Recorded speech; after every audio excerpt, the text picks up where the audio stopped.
Halo, Assalamualaikum warahmatullahi wabarakatuh. Apakah suara saya cukup jelas terdengar? Jelas, Kak, jelas. Baik, terima kasih banyak. Saya ulangin ya salamnya ya. Assalamualaikum warahmatullahi wabarakatuh. Selamat malam teman-teman semua. Alhamdulillah kita bisa kumpul lagi ya di pertemuan kedua setelah kemarin teman-teman bahas TWK ya, tes wawasan kebangsaan. Sekarang kita sharing-sharing lah ya. Kita sharing-sharing tentang tes karakteristik kepribadian. Mohon izin perkenalan diri, nama saya Naila Alfianul Habibah, biasa dipanggil Naila. Saat ini ditugaskan sebagai pegawai Kementerian Keuangan di Direktorat Jenderal Pajak KPP Pratama Samarinda Ilir.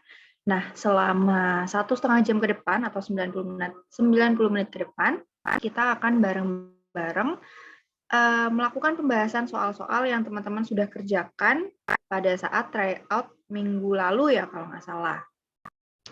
Nah, sebelum kita memulai pembahasan pada malam hari ini, ada baiknya kita awali dengan doa ya. Doa saya pimpin, menurut agama dan kepercayaan masing-masing, berdoa dipersilakan.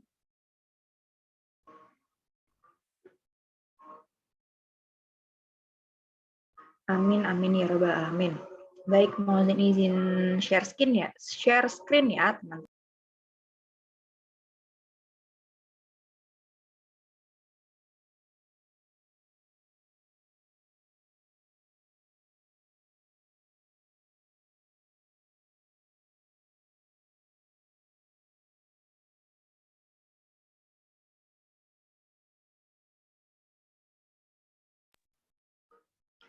Oke, kita akan bahas soal TKP ya. Jadi mungkin buat teman-teman, ya saya harap sih udah pada tahu lah ya, bahwa di TKP nanti akan ada beberapa submateri.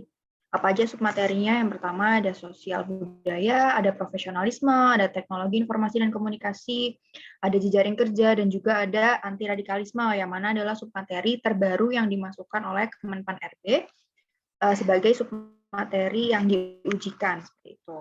Nah, akan ada 45 pembahasan soal yang kita lakukan malam ini dalam kurun waktu 90 menit. Semoga bisa terselesaikan ya.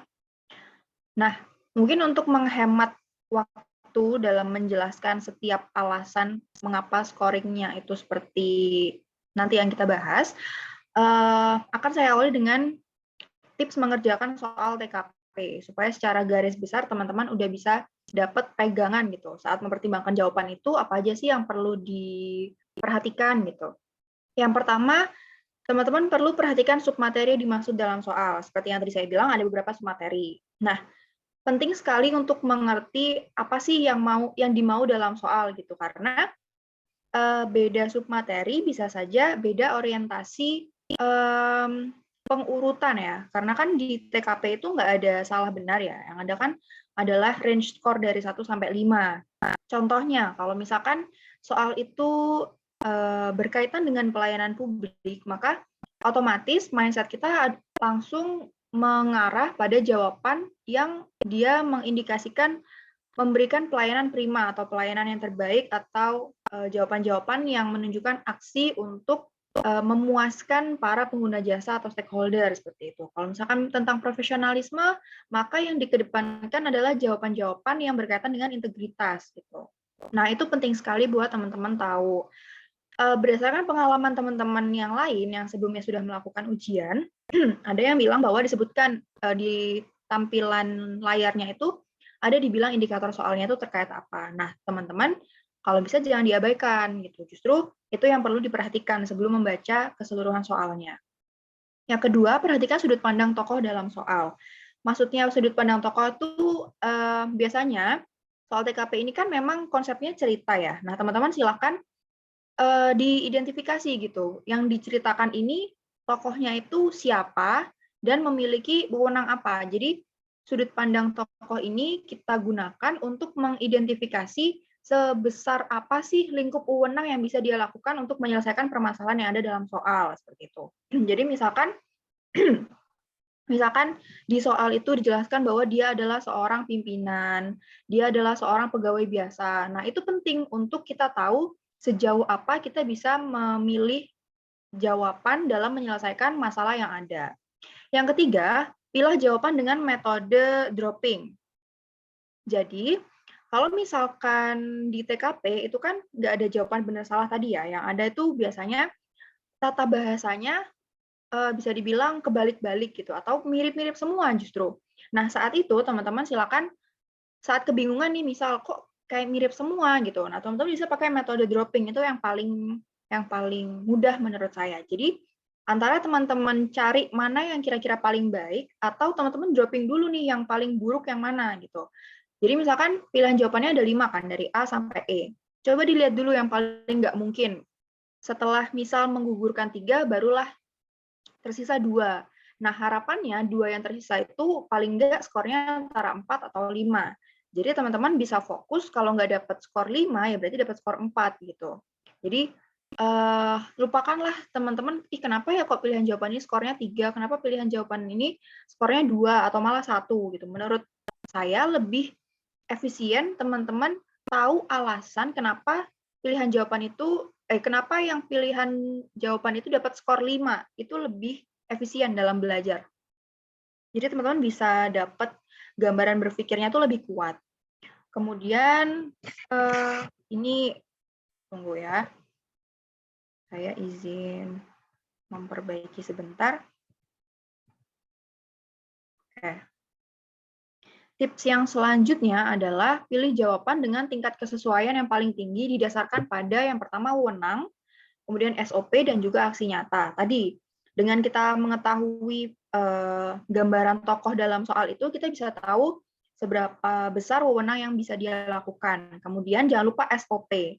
Jadi ketika sudah tahu wewenangnya, kemudian kita sudah tahu SOP-nya seperti apa yang harusnya dilakukan, baru kita cari pilihan jawaban yang punya aksi nyata. Jadi kalau misalkan di soal contohnya langsung misal memanggil petugas keamanan, sama pilihan jawaban yang cuman mencoba untuk berpikir jernih. Nah, biasanya yang skornya paling tinggi itu adalah pilihan jawaban yang langsung aksi nyata gitu. Jadi memanggil, kemudian mendiskusikan, kemudian pokoknya kalimat-kalimat aktif lah ya.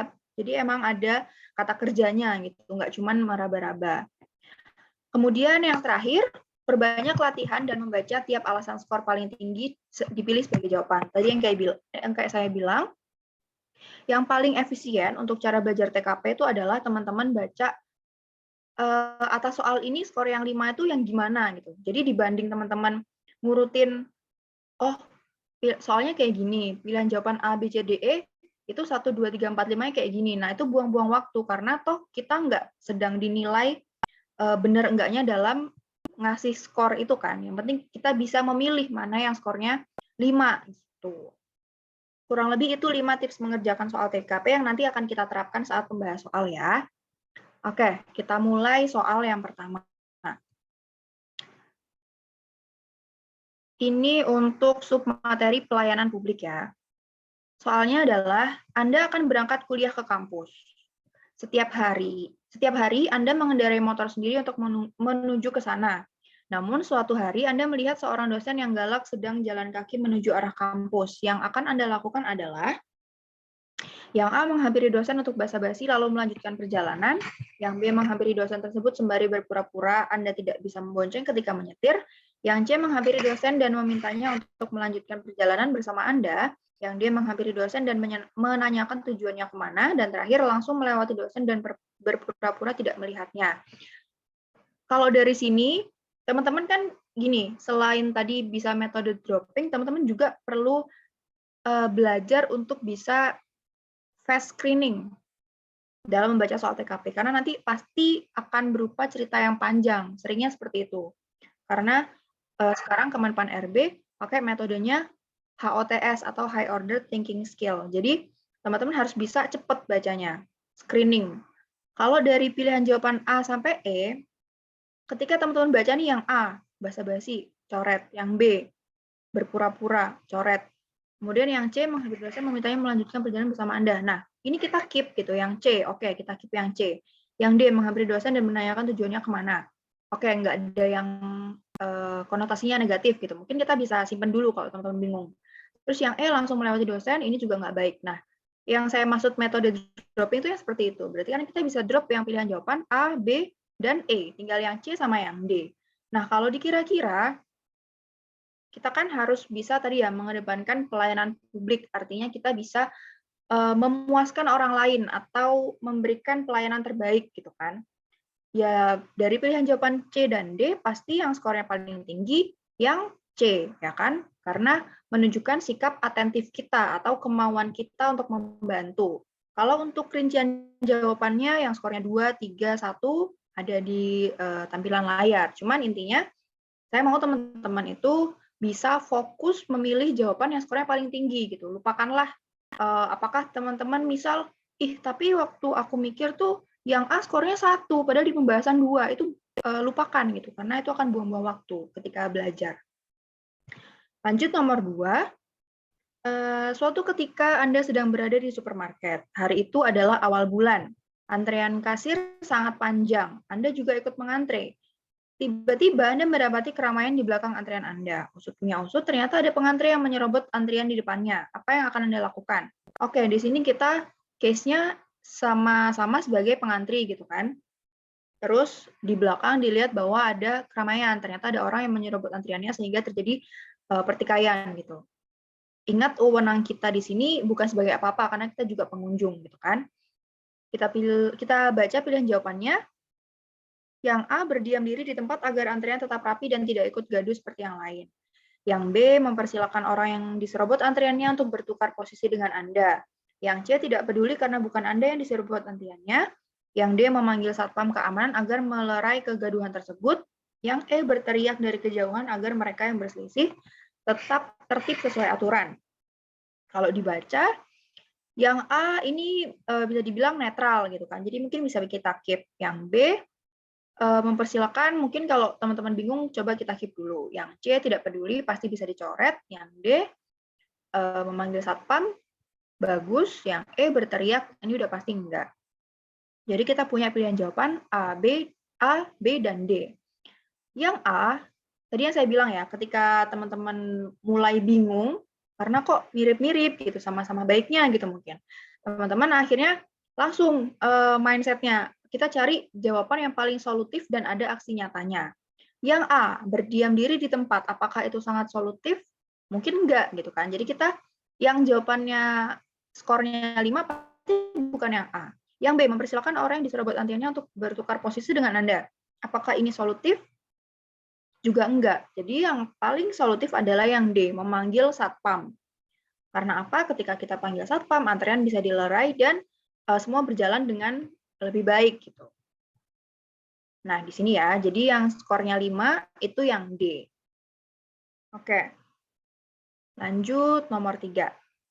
Nanti buat teman-teman kalau misalkan ada pertanyaan bisa ditulis di kolom chat. Kalau misalkan semoga ada waktu untuk membahas lah ya. Nanti kita akan bahas di akhir ketika kita udah menuntaskan pembahasannya supaya kita ngejar waktu. Pertanyaan selanjutnya, Anda adalah seseorang yang bertugas memantau CCTV keamanan mall. Suatu hari Anda melihat gerak-gerik seseorang yang diketahui akan mencuri sepasang sepatu.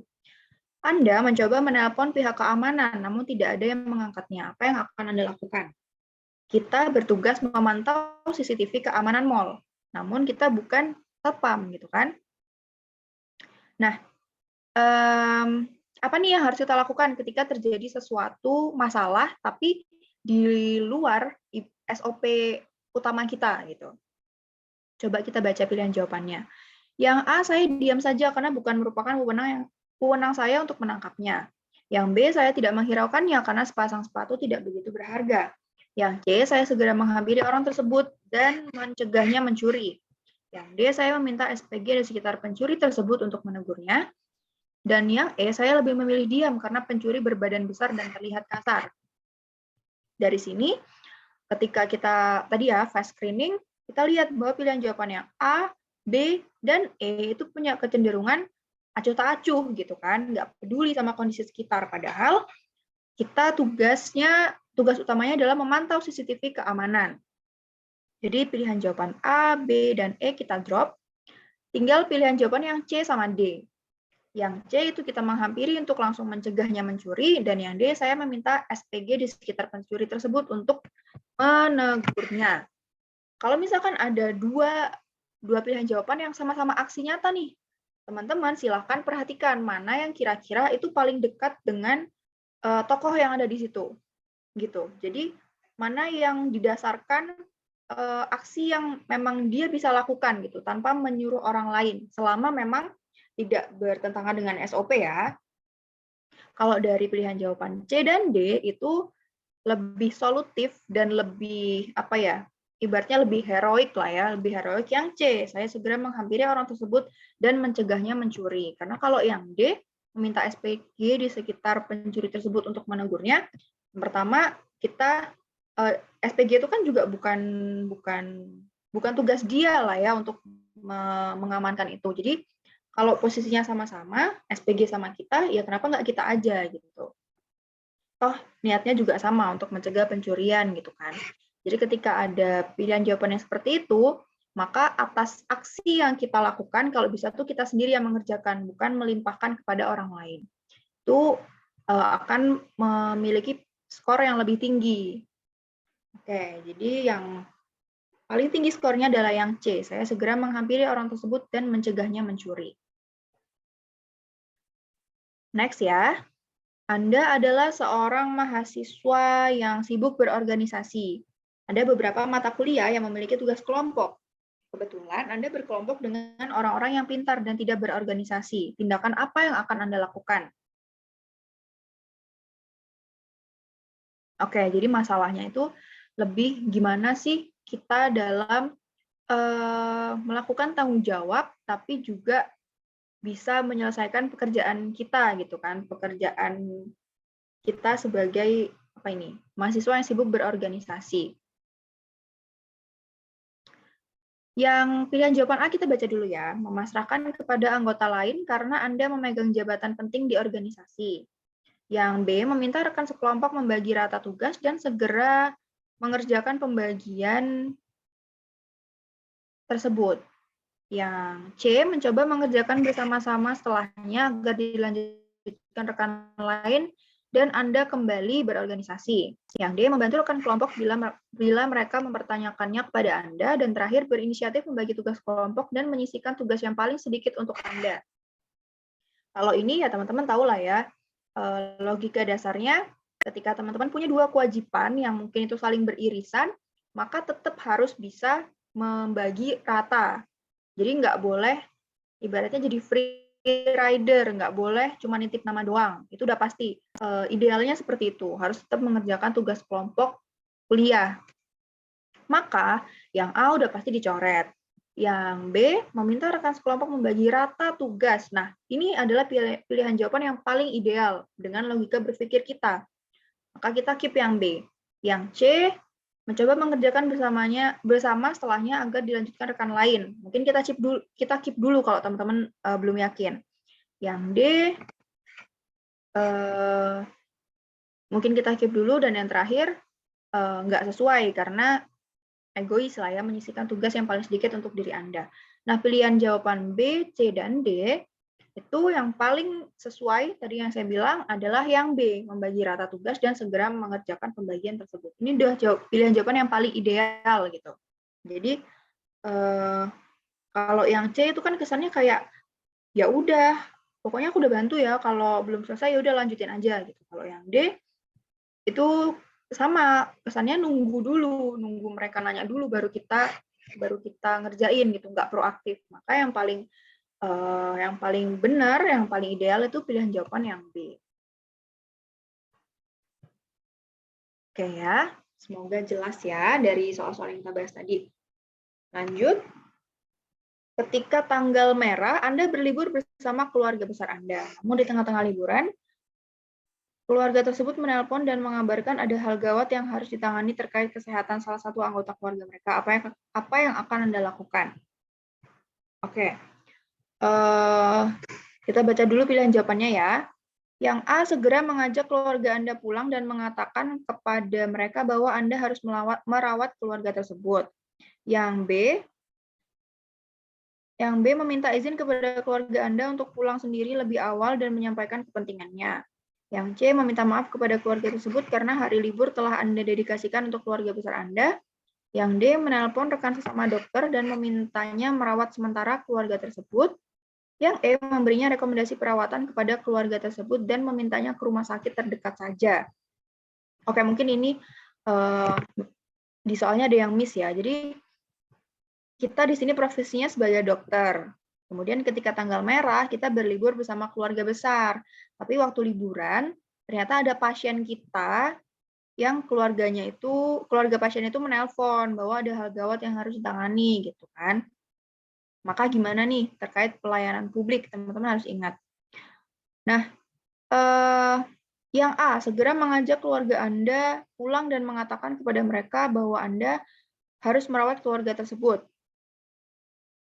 Ini kurang ideal karena melibatkan orang lain gitu. Jadi bisa jadi skornya nggak mungkin 5 gitu. Yang B, meminta izin untuk pulang sendiri lebih awal dan menyampaikan kepentingannya. Ini tadi ya, tanggung jawabnya ada di kita. Maka yang B ini adalah jawaban yang sejauh ini paling ideal. Yang C, nggak mungkin karena ini nggak profesional dan juga tidak menunjukkan pelayanan publik yang baik. Yang D pun juga karena melemparkan tanggung jawabnya pun yang E. Jadi yang paling ideal adalah yang B, meminta izin kepada keluarga Anda untuk pulang sendiri lebih awal dan menyampaikan kepentingannya. Karena sebagai pelayan publik, apapun pekerjaannya, itu kita harus mau mengorbankan kepentingan diri sendiri maupun kepentingan golongan, kepentingan keluarga kita untuk sebesar-besarnya kepentingan masyarakat gitu. Apalagi di sini dokter ya, menyangkut nyawa. Oke. Soal selanjutnya. Saya adalah orang yang sangat teratur. Saya selalu menjadwal kegiatan apa yang akan saya lakukan hari ini. Semua tersusun runtut dan teratur. Hari ini saya ada janji bertemu dengan seorang klien. Setelah menunggu lama, ia tak kunjung datang ke tempat pertemuan. Apa yang lebih baik saya lakukan? Oke. Masih terkait pelayanan publik, kita adalah orang yang teratur ya, dikasih apa namanya?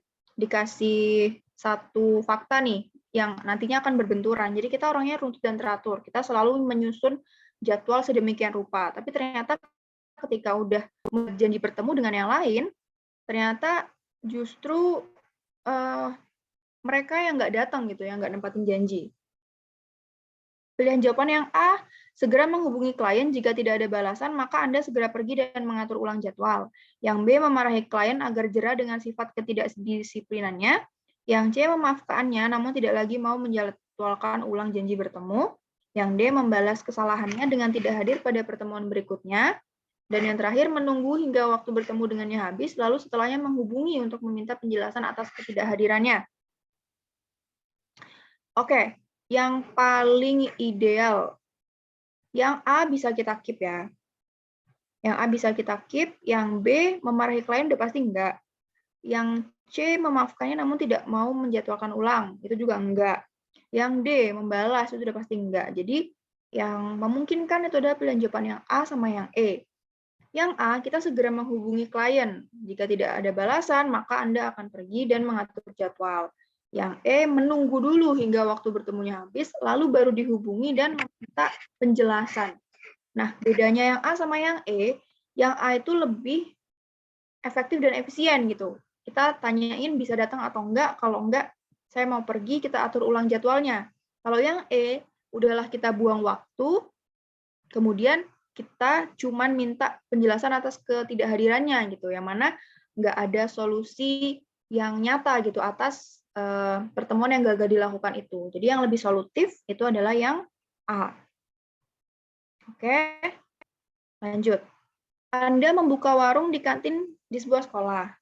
Hari Selasa ini, kantin Anda ramai sekali pembeli. Ketika sedang melayani pesanan siswa, tiba-tiba ada guru di sekolah tersebut yang mengeluh lapar dan memesan soto di kantin Anda. Pesanan Anda sebelum guru tersebut masih banyak. Apa yang akan Anda lakukan? Oke, kalau kita lihat di sini, walaupun kesannya membuka warung kantin di sekolah, tetap ya, kita harus ingat ini tentang pelayanan publik.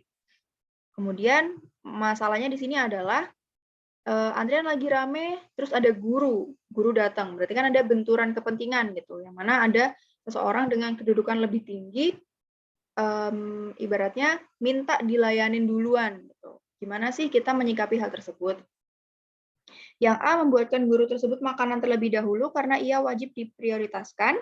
Yang B menyelesaikan pesanan yang sedang dibuat, lalu menyisipkan antrian guru tersebut, lagi pula hanya soto satu saja. Yang C memberitahu guru tersebut bahwa antrian masih panjang dan menanyakan apakah dia bersedia menunggu. Yang D meminta tolong orang lain untuk membuatkan pesanan guru. Dan yang E melayani pesanan siswa sesuai antrian terlebih dahulu.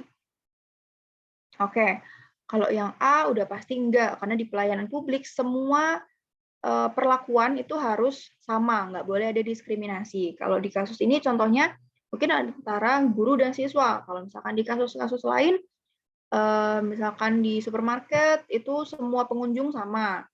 Kalau misalkan secara administrasi, mau itu di pemerintahan, di perpajakankah, semua harus dilayani dengan treatment yang sama. Maka yang A udah pasti enggak. Yang B juga enggak, karena kita harus pegang teguh tadi ya, SOP-nya di sini adalah semua harus diperlakukan secara sama. Kalau gurunya baru datang, ya berarti nanti dilayani setelah antriannya sudah selesai. Jadi A enggak, B enggak. Kemudian yang C, mungkin bisa dipertimbangkan, karena di sini dia menanyakan dulu gitu kan, apakah mau nunggu atau enggak.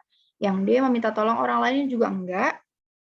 Dan yang E melayani pesanan siswa sesuai antrian terlebih dahulu. Yang paling ideal adalah yang E, karena semua pesanan harus dilayani sesuai antrean. Maka pilihan jawabannya yang E, yang skornya 5. Lanjut. Anda mendapat kepercayaan untuk menjadi pembicara seminar dari pimpinan. Namun apabila Anda menerimanya, Anda tahu hal itu akan memecah belah kerjasama tim yang telah terbentuk.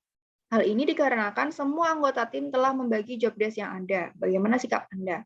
Nah, teman-teman harus ngeh ya bahwa ini kita udah beralih topik ke jejaring kerja. Jadi biasanya setiap beda submateri itu vibes-nya atau hawa-hawa pemilihan diksinya kah atau setting suasananya kah itu beda.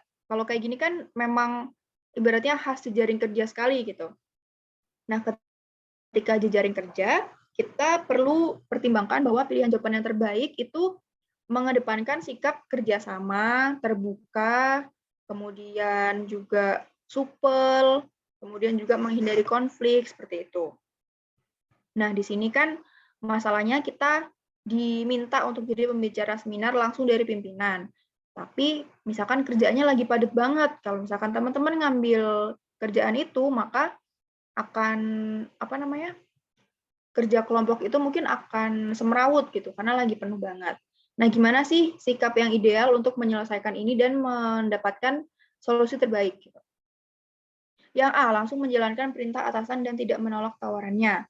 Yang B, mendiskusikan hal ini bersama rekan-rekan kerja dan meminta saran kepada mereka. Yang C, membicarakannya kepada atasan untuk mencari titik terang dan mempertimbangkan segala resiko. Yang D, langsung menolak tawaran atasan karena Anda tahu betul risikonya seperti apa. Dan yang E, meminta maaf kepada teman atas keputusan sepihak atasan. Oke, karena ini topiknya jejaring kerja, maka gimana caranya kita bisa dapat solusi yang bisa tetap menjaga hubungan antar rekan kerja ini, gitu kan. Jadi kalau misalkan yang A langsung menjalankan perintah atasan, nanti akan bertentangan dengan soalnya. Soalnya udah disebutkan bahwa kalau diterima nanti kelompoknya akan terpecah belah gitu. Maka yang A ini dibuang. Yang B kita simpan dulu. Yang C membicarakan kepada atasan kita simpan dulu. Yang D langsung menolak tawaran juga terlalu ekstrim lah ya ibaratnya. Jadi mungkin ini bukan pilihan jawaban yang skornya paling tinggi karena tidak profesional ibaratnya. Kemudian yang E meminta maaf ini adalah contoh jawaban yang nggak punya aksi nyata gitu karena nggak jelas gitu kan dia ngapain di situ. Jadi tadi kita sisihkan yang B dan juga yang C. Nah, dalam hal ini karena tugasnya itu dari atasan, maka akan alangkah lebih baiknya jika kita bicarakan kepada atasan. Jadi kita kembalikan lagi, seperti apa baiknya Pak? Gitu. Nih, pilihan jawaban yang skornya paling tinggi itu yang C. Membicarakan kepada atasan untuk mencari titik terang dan mempertimbangkan segala resikonya. Jadi ketika nanti keputusannya itu diambil, memang didukung oleh didukung oleh atasan gitu. Misalnya atasan sama-sama tahu gitu. Jadi kita tidak bertindak atas kemauan kita sendiri. Itu ya. Oke, lanjut.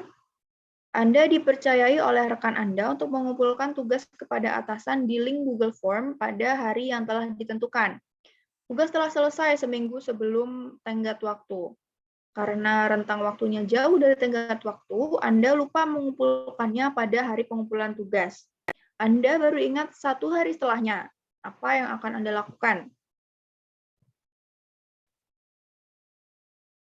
Oke, jadi kita ditugaskan untuk mengumpulkan kepada atasan. Jadi tugasnya itu sudah selesai seminggu sebelumnya, cuman karena belum jatuh tempo nih, nanti aja deh gitu. Ternyata telat malahan, jadi belum sempat di-submit di Google Form, udah terlanjur telat kelebihan 1 hari. Nah, apa sih yang kita lakukan untuk kalau ini kan udah kejadian ya, jadi bukan sifatnya antisipasi ya. Jadi gimana kita menyelesaikan masalah yang sudah ada gitu.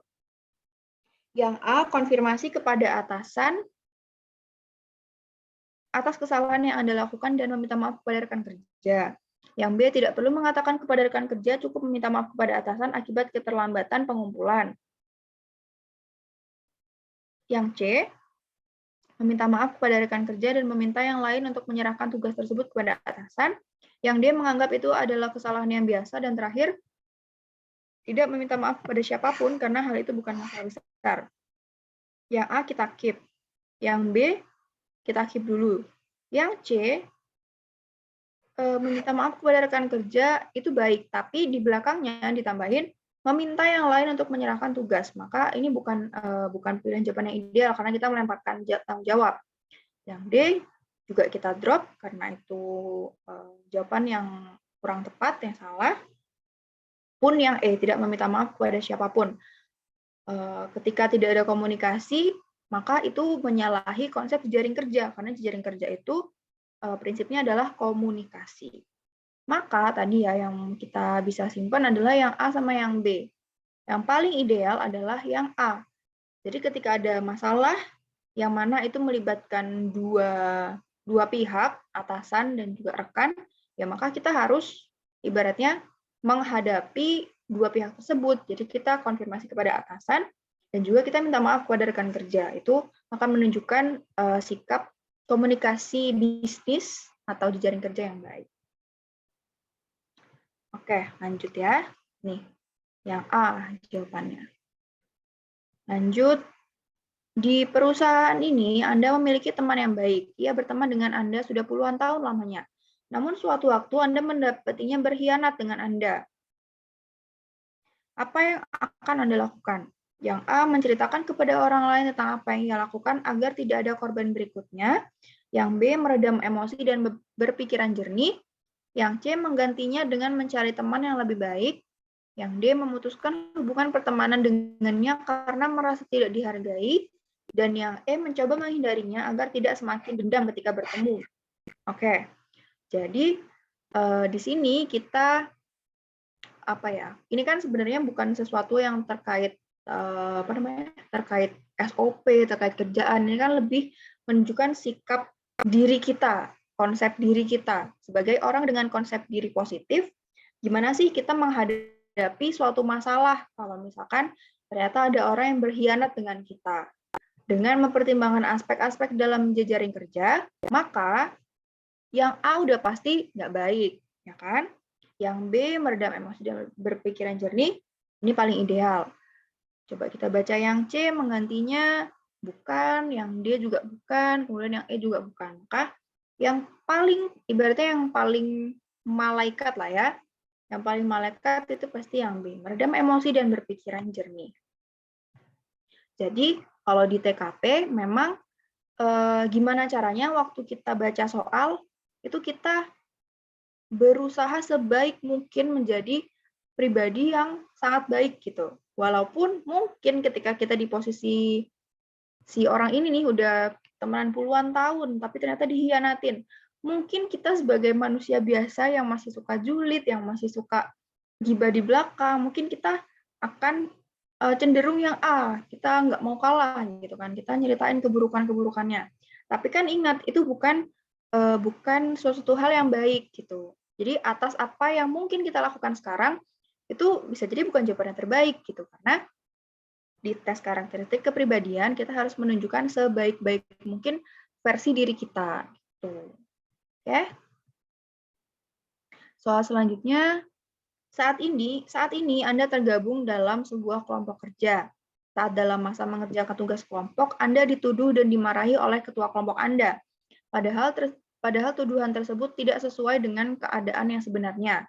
Maka Anda akan, jadi sama ya, mirip-mirip sama yang tadi, ini tentang konsep diri positif.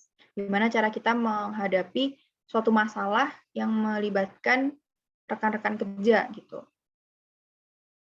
Pilihan jawaban yang A, menceritakan kepada teman dekat Anda setidaknya ia tidak ikut salah paham. Yang B, mencari penyebar isu hingga menjadi tuduhan dan menegurnya. Yang C, mengklarifikasi bagaimana keadaan yang sesungguhnya. Kemudian yang D, memarahi ketua yang asal menuduh dan tidak menyaring informasi. Yang terakhir, mendiamkan saja, karena toh nanti isu itu akan redup sendiri. Yang A, mungkin bisa kita keep, karena nggak ada negatifnya juga gitu buat orang lain. Yang B, mungkin bukan pilihan jawaban yang terbaik ya, tapi kalau misal mau di-keep, misal bingung, bisa kita keep dulu. Yang C, mengklarifikasi. Ini udah pasti yang paling ideal gitu kan, yang bisa kita lakukan. Yang D, enggak. Yang E, enggak. Tinggal yang pilihan jawaban A, B, dan C. Yang paling solutif adalah yang C, mengklarifikasi bagaimana keadaan yang sesungguhnya. Karena tadi pertama dia punya aksi nyata, yaitu mengklarifikasi, terus dia juga solutif ketika dia udah klarifikasi, maka masalahnya akan lebih reda, dan juga titik beratnya ada di kita, karena kita yang mengerjakan atau kita yang mengklarifikasikan itu. Gitu. Oke. Saya izin minum sebentar ya.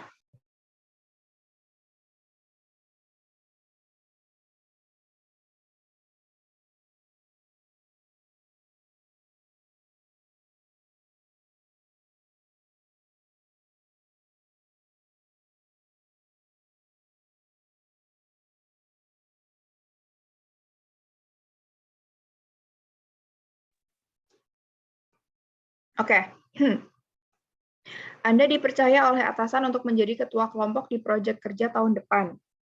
Anda merasa sangat senang dan capable akan itu. Atasan Anda menanyai rekan kerja seperti apa yang ingin Anda punya, mana yang menjadi prioritas Anda. Baik, jadi di sini posisinya kita punya wewenang sebagai ketua. Jadi kita punya kapasitas untuk menentukan rekan kerja seperti apa yang akan menjadi anggota gitu kan. Yang A, rekan kerja yang bisa bekerja secara individu maupun kelompok. Yang B, rekan kerja yang disiplin bisa menyelesaikan tugas tepat waktu. Yang C, rekan kerja yang memiliki jiwa inisiator tinggi. Yang D, rekan kerja yang mau bertanya saat menemui kesulitan. Dan yang E, rekan kerja yang memiliki kemampuan tinggi dalam bidang kerja. Kalau dilihat, semuanya kan positif ya. Jadi ini adalah tipe-tipe soal yang menguji kemampuan kita menelaah gitu. Yang A, rekan kerja yang bisa bekerja secara individu maupun kelompok. Betul, dan sesuai juga dengan konsep jejaring kerja. Yang B juga baik, gitu kan, karena sesuai dengan konsep profesionalisme. Yang C, jiwa inisiator, kepemimpinan. Yang D, mau bertanya, ini juga baik. Yang E pun juga baik. Cuman yang pilihan jawaban yang skornya paling tinggi, kalau dilihat adalah yang C, rekan kerja yang memiliki jiwa inisiator tinggi. Jadi dalam keadaan tertentu memang ada beberapa soal yang ibaratnya pakemnya itu common known gitu. Jadi kalau di jejaring kerja, selain tadi sikapnya terbuka, supel, kemudian mendahulukan komunikasi, dalam tim itu yang memiliki jiwa inisiator tinggi itu juga dianggap lebih unggul. Kalau penafsiran saya sih, ketika dia punya jiwa inisiator tinggi, maka yang lain itu berarti bisa dilakukan. Ketika dia inisiatif, maka dia pasti juga bisa bekerja dengan baik, mau itu secara individu maupun kelompok. Kalau inisiatifnya tinggi, maka dia bisa menyelesaikan tugas tepat waktu. Kalau inisiatifnya tinggi, dia juga bisa atau mau bertanya saat menemui kesulitan. Dia proaktif nyari solusi. Jadi, pilihan jawaban yang C ketika ditelaah itu bisa merangkum semua jawaban yang disediakan dalam soal. Itulah kenapa pilihan jawaban yang paling tinggi itu adalah yang C. Oke. Soal selanjutnya, Anda senang bergabung dalam forum-forum diskusi. Hal ini karena pandangan Anda menjadi terbuka atas pemikiran orang lain. Selain itu, Anda juga bisa menambah relasi. Atas dasar kesenangan Anda bergabung pada forum diskusi, biasanya saya adalah seorang yang, ini menunjukkan karakter kita dalam berkomunikasi pada forum. Nah, untuk soal-soal seperti ini termasuk soal yang sering muncul untuk topik jejaring kerja. Jadi biasanya yang paling sering muncul ya kalau jejaring kerja itu, gimana sih cara kita menyampaikan pendapat dalam rapat, gimana cara kita menyampaikan ketidaksepakatan kita dengan opini orang lain, itu biasanya sering sekali muncul, termasuk yang ini. Jadi, ketika pada forum diskusi, maka kriteria-kriteria jawaban yang skornya paling tinggi itu yang aktif, kemudian yang punya toleransi tinggi terhadap pendapat orang lain, kemudian yang bisa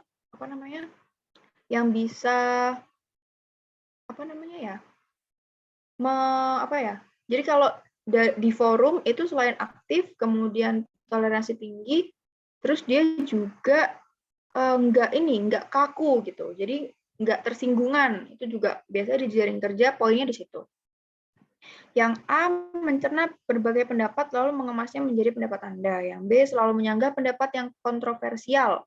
Yang C menyimak dan menjadi pendengar yang baik dalam forum. Yang D turut aktif menyampaikan pendapat pribadi Anda. Dan yang E cenderung menambahkan ide-ide yang telah disampaikan orang lain. Tadi yang kayak saya bilang ya, kalau misalkan untuk beberapa soal yang treatment-nya ini udah ibaratnya udah basic lah, udah template. Teman-teman bisa langsung shot aja nih pilihan jawaban yang D, aktif menyampaikan pendapat pribadi. Nih pilihan jawabannya yang D skornya paling tinggi. Kalau yang A itu kan dia cuman ngerangkum doang.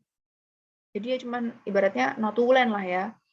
Kemudian selalu menyanggah, nah ini yang nggak baik ya. Yang tadi saya bilang di jejaring kerja itu, apalagi dalam forum, kita harus terbuka, harus open-minded, harus mau menerima saran yang lain. Kemudian yang C, cuma menjadi pendengar yang baik dalam forum kan nggak bisa ya, kita harus aktif menyampaikan pendapat juga supaya forumnya bisa berjalan dengan baik gitu dua arah. Oke, soal selanjutnya. Anda memiliki rekan kerja yang cukup banyak. Anda sadar bahwa mereka memiliki penilaiannya tersendiri terhadap Anda. Sebenarnya Anda memiliki bayangan jawaban mereka. Menurut Anda, bagaimana penilaian mereka terhadap diri Anda? Oke, baik lagi ini nggak terkait dengan SOP, tapi lebih ke konsep diri ya. Yang A, berperilaku apa adanya dan menjadi diri saya. Yang B, berperilaku menaati aturan di depan atasan dan santai jika tidak dalam keadaan tersebut.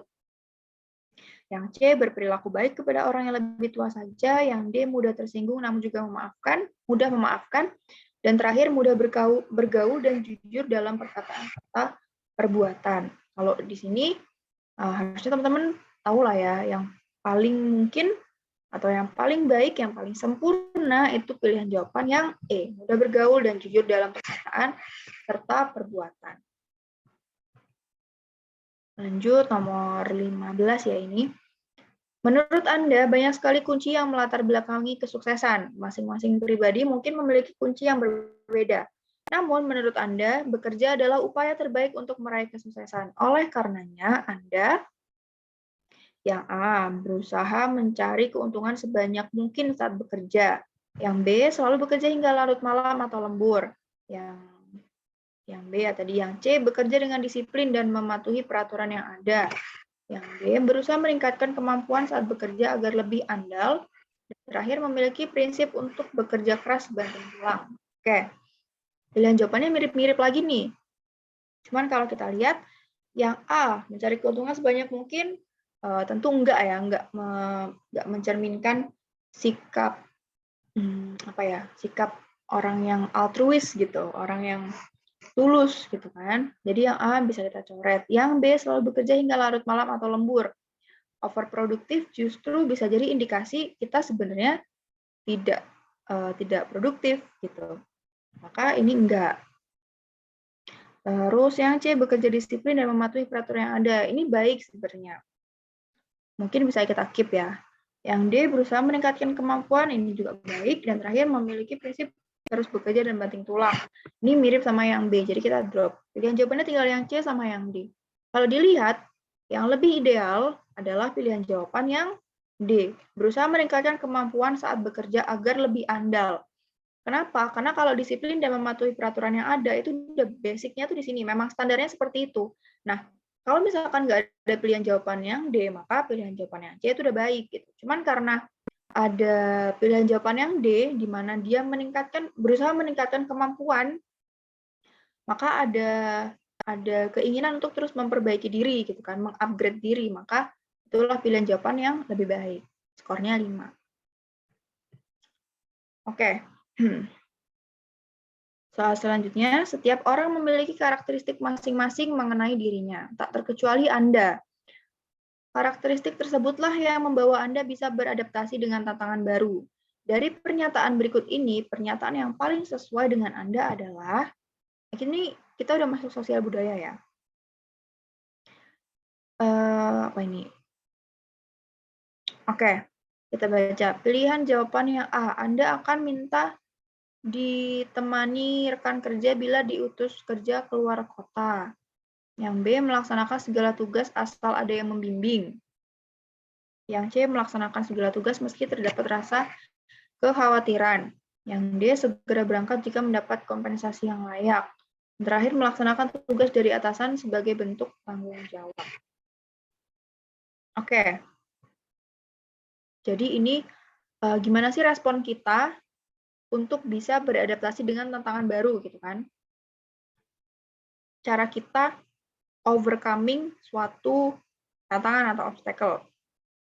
Yang A udah pasti enggak, yang B juga enggak, yang C enggak, yang D enggak karena pamrih ya, dia segera berangkat jika mendapat kompensasi yang lain. Jadi udah pasti jawabannya yang E.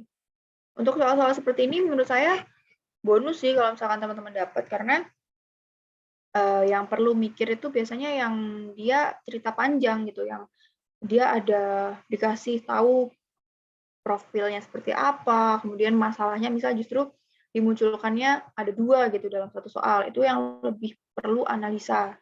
Ya teman-teman perlu perhatiin pemilihan katanya seperti itu. Oke, soal selanjutnya, saya adalah pribadi yang suka bergaul.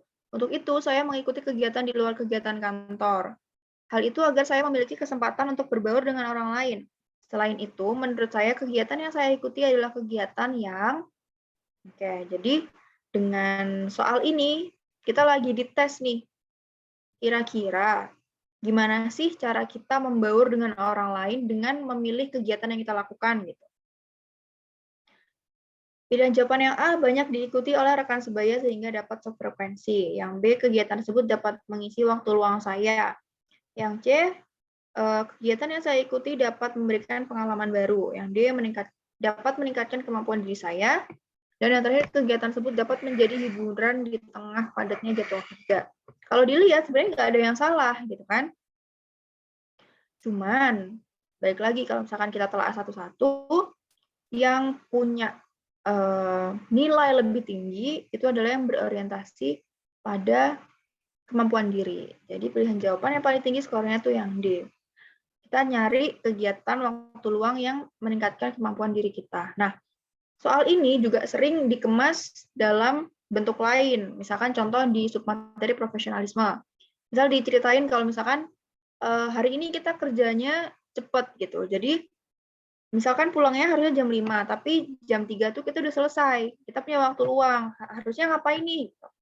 Kadang pilihan jawabannya tuh ada yang bersantai, kemudian menyelesaikan pekerjaan untuk esok hari, kemudian ada belajar, gitu-gitu. Nah, pilihan jawaban yang paling tepat itu biasanya yang berkaitan dengan mengupgrade diri, gitu. Selama memang nggak ada pekerjaan yang mendesak, maka pilihan jawaban yang skornya tinggi itu biasanya misalkan mengikuti pelatihan apa gitu, atau berdiskusi dengan rekan untuk menambah pengetahuan seperti itu. Oke, lanjut. Saya dinilai sebagai seseorang yang mampu mengerjakan banyak hal di berbagai bidang. Untuk itu, atasan seringkali meminta tolong mengerjakan sesuatu di luar bidang khusus saya. Atasan memberikan kebebasan kepada saya untuk menerima atau menolak tawarannya. Saya mengambil keputusan dengan beberapa pertimbangan, seperti jadi ketika kita diminta untuk mengerjakan sesuatu di luar bidang khusus kita, maka yang perlu dipertimbangkan yang pertama, kita boleh memilih untuk mengerjakan tugas tersebut. Justru idealnya nih, heroiknya kita emang harus mau gitu kan, harus selalu bersedia diminta tolong apapun, selama nggak bertentangan dengan SOP kita atau tanggung jawab yang lebih dulu kita punya. Itu kuncinya di situ. Oke, kita baca pilihan jawabannya. Yang A, saya menerimanya karena saya bisa melakukan banyak kegiatan lain secara bersamaan. Yang B, saya menolaknya karena khawatir tidak bisa bekerja secara maksimal. Kemudian yang C, berusaha sekuat tenaga untuk mengusahakan tugas dari atasan agar kelak bisa mendapat benefit khusus. Yang D, saya menerimanya sebagai bentuk hiburan dari tugas pribadi yang monoton. Yang E, saya menerimanya dengan catatan bisa mengerjakannya secara maksimal. Nah, kalau kita lihat, ini kan ada 3 pilihan jawaban yang awalnya depannya sama kan, menerima gitu. Tinggal beda belakangnya. Nah, ini yang perlu kita perhatikan. Kira-kira yang paling tinggi itu skor pilihan jawabannya yang A, D, atau yang E. Kalau yang A, karena saya bisa melakukan banyak kegiatannya secara bersamaan. Yang D, sebagai bentuk hiburan, udah pasti enggak. Jadi tinggal yang A sama yang E. Pilihan jawaban yang skornya lebih tinggi itu adalah yang E. Saya menerimanya dengan alasan kita dengan catatan kita bisa mengerjakannya secara maksimal. Jadi kita nggak cuma mengiyakan perintah atasan, tapi juga tetap menjaga profesionalitas kita. Gitu. Sejauh ini ada pertanyaan, kalau ada nanti silakan disampaikan di chat ya. Kita masuk soal nomor 19. Anda adalah seorang fresh graduate. Sekarang ini Anda berada di perusahaan pertama kali bekerja. Namun Anda merasa kurang nyaman bekerja di tempat tersebut. Hal apakah yang menjadi alasan utama ketidaknyamanan Anda? Nah, ini soal ini menguji kira-kira kita ini paling gampang terusiknya karena apa sih gitu. Yang A, faktor lingkungan kerja yang toksik. Yang B, beban kerja yang tidak sesuai dengan upah. Yang C, kedudukan Anda kurang meyakinkan untuk ditulis di CV. Yang D, terlalu banyak saingan untuk meminta naik jabatan. Dan yang E, kurang menguntungkan bagi Anda yang merupakan lulusan universitas favorit.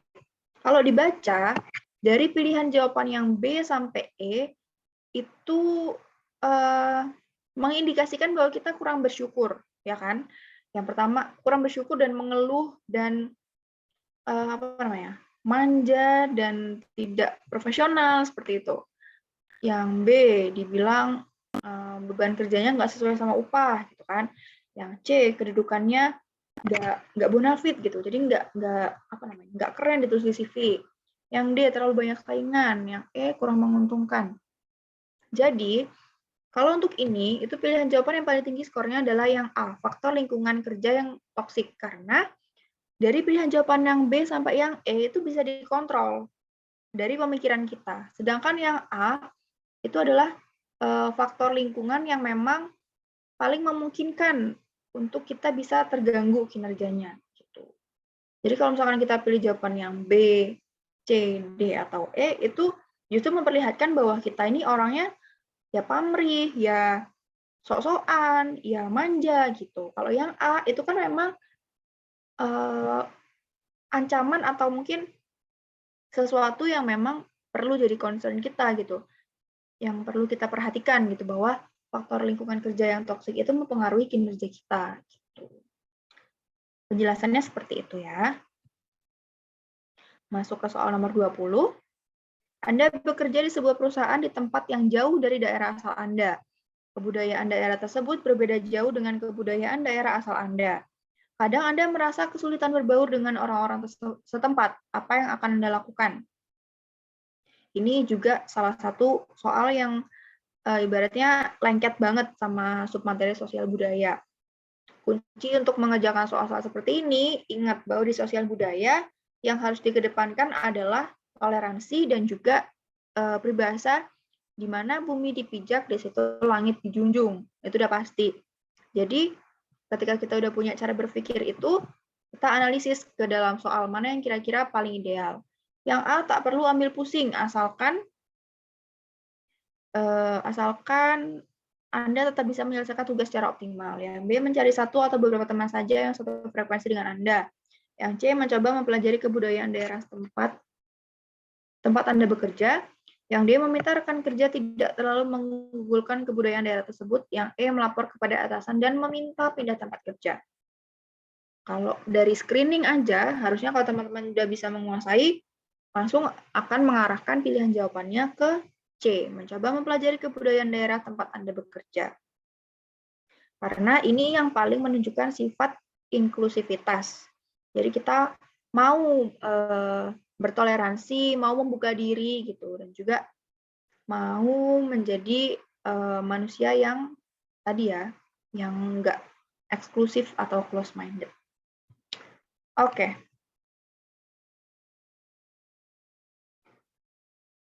Lanjut soal nomor 21.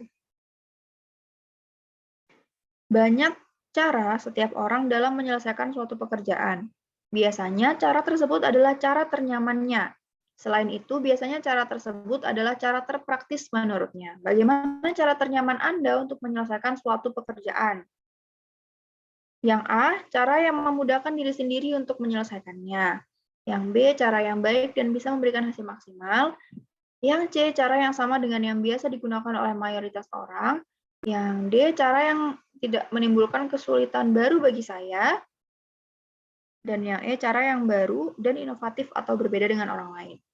Nah, kalau untuk pilihan jawaban yang seperti ini, maka teman-teman silakan menggunakan cara berpikir orientasi pada hasil. Jadi gimana caranya kerjaan yang kita lakukan itu bisa dikerjakan dengan efektif dan efisien. Gitu. Maka pilihan jawaban yang mengindikasikan pernyataan tersebut adalah pilihan jawaban yang B, cara yang baik dan memberikan hasil maksimal. Jadi efisien itu kan artinya minimum input. Jadi gimana pun caranya. Efektif itu maksimal output. Jadi dengan dua cara berpikir itu, kita bisa menentukan bahwa cara yang baik dalam bekerja atau apa tadi. Cara ternyaman Anda untuk menyelesaikan sesuatu, itu yang efektif dan efisien dan tercermin pada pilihan jawaban yang B. Cara yang baik dan memberikan hasil maksimal. Nomor 22. Saya merasa tidak cocok dengan salah satu rekan kerja. Hal tersebut karena dia tidak disiplin dan suka mengeluh. Selain itu, dia juga sering membicarakan keburukan rekan kerja lain. Suatu waktu, saya dan dia tergabung dalam suatu kelompok kerja. Maka saya akan, ingat ini ganti materi profesionalisme ya. Ketika di profesionalisme, maka teman-teman harus ingat, cara berpikirnya, mindset-nya adalah apapun keadaannya, harus bisa mengesampingkan urusan pribadi ataupun kepentingan pribadi dan mendahulukan tanggung jawab kita. Itu udah pasti ya. Jadi untuk soal ini, Kita baca dulu pilihan jawabannya. Yang A, berusaha mencari pengganti dari kelompok lain agar saya bisa pindah kelompok. Yang B, meminta atasan untuk membagi ulang pembagian kelompok dengan mencari alasan yang tidak menyakitkan bagi rekan kerja tersebut. Yang C, berterus terang kepada rekan kerja agar salah satu mengalah untuk pindah kelompok. Yang D, mencoba menyelesaikan proyek kerja sendiri tanpa melibatkan rekan kerja tersebut. Dan yang terakhir, tetap berusaha mengerjakan proyek tersebut secara profesional walaupun terdapat sedikit rasa kesal. Sebenarnya kalau dilihat, pilihan jawaban dari A sampai E itu jelek semua. Kalau dari tadi kan kita bahasnya, ini semuanya baik, mana yang dipilih gitu. Nah, ini kita ketemu soal-soal yang kok kayaknya negatif semua ya. Kok kayaknya nggak ada yang ideal. Idealnya kan ya pasti kita milih jawaban yang tidak memperdulikan kepentingan sendiri atau berusaha mengesampingkan kepentingan pribadi selama pekerjaan selesai kayak gitu kan. Tapi ternyata kita nggak nemu nih. Cuman yang paling baik di sini kalau kita bisa cermati adalah pilihan jawaban yang E. Tetap berusaha mengerjakan proyek tersebut secara profesional walaupun terdapat sedikit rasa kesal. Karena kalau dari yang A itu udah pasti nggak profesional kan, karena kita menolak kelompok itu. Yang B juga. Kemudian yang C juga. Intinya kita menolak, nggak mau satu kelompok. Padahal harusnya tetap harus dikerjakan gitu. Kalau yang D, mencoba menyelesaikan proyek kerja sendiri. Itu artinya konsep kerjasama dalam timnya kan hilang. Maka yang paling ideal adalah pilihan jawaban yang E. Oke, sebentar ya.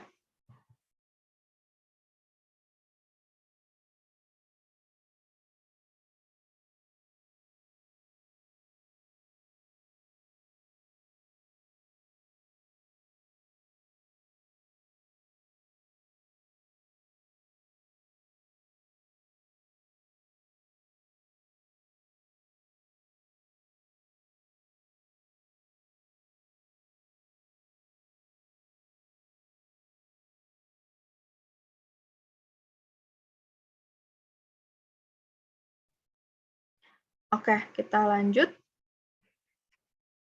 Saya memiliki rekan kerja yang menganggap saya sebagai orang yang bisa mengerjakan segala sesuatu.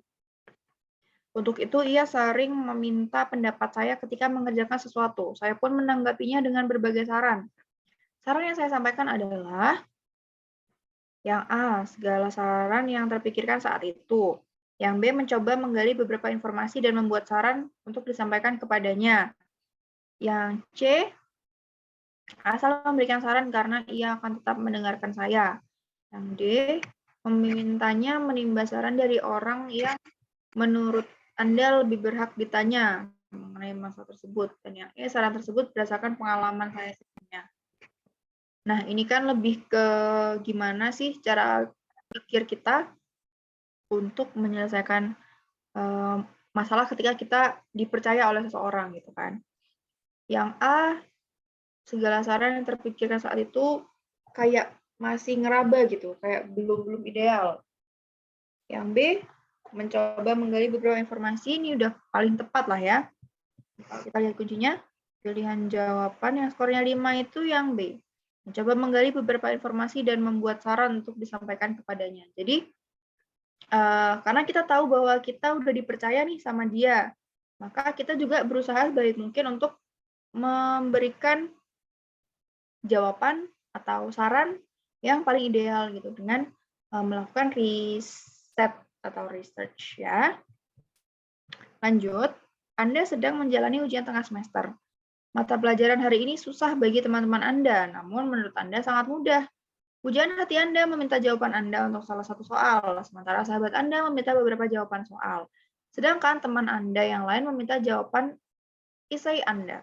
Apa yang akan Anda lakukan? Nah, ini yang saya maksud sebagai salah satu contoh soal yang HOTS, High Order Thinking Skill. Jadi, ibaratnya pertanyaannya tuh didesak dari beberapa arah gitu kan. Tapi kan masalah intinya adalah ada yang mau nyontek jawaban kita gitu kan. Cuman di sini dibenturkan dengan beberapa tokoh gitu. Yang satu pacar kita, yang satu sahabat kita, yang satu teman kita. Gimana nih kita memberikan treatment? Karena di sini aspeknya profesionalisme, sebenarnya semuanya juga sama sih ya. Idealnya adalah mau siapapun itu, ya kita nggak boleh melakukan tukar jawaban saat ujian, gitu kan, nggak boleh mencontek integritas. Maka kita harus punya mindset, siapapun yang nanya, nggak boleh. Itu adalah jawaban yang ideal. Nah, kita coba cari di pilihan jawaban ini, mana sih yang mengandung, yang bisa menafsirkan mindset kita tadi. Yang A memberikan jawaban kepada sahabat Anda karena Anda tidak mau ia sampai memusuhi Anda.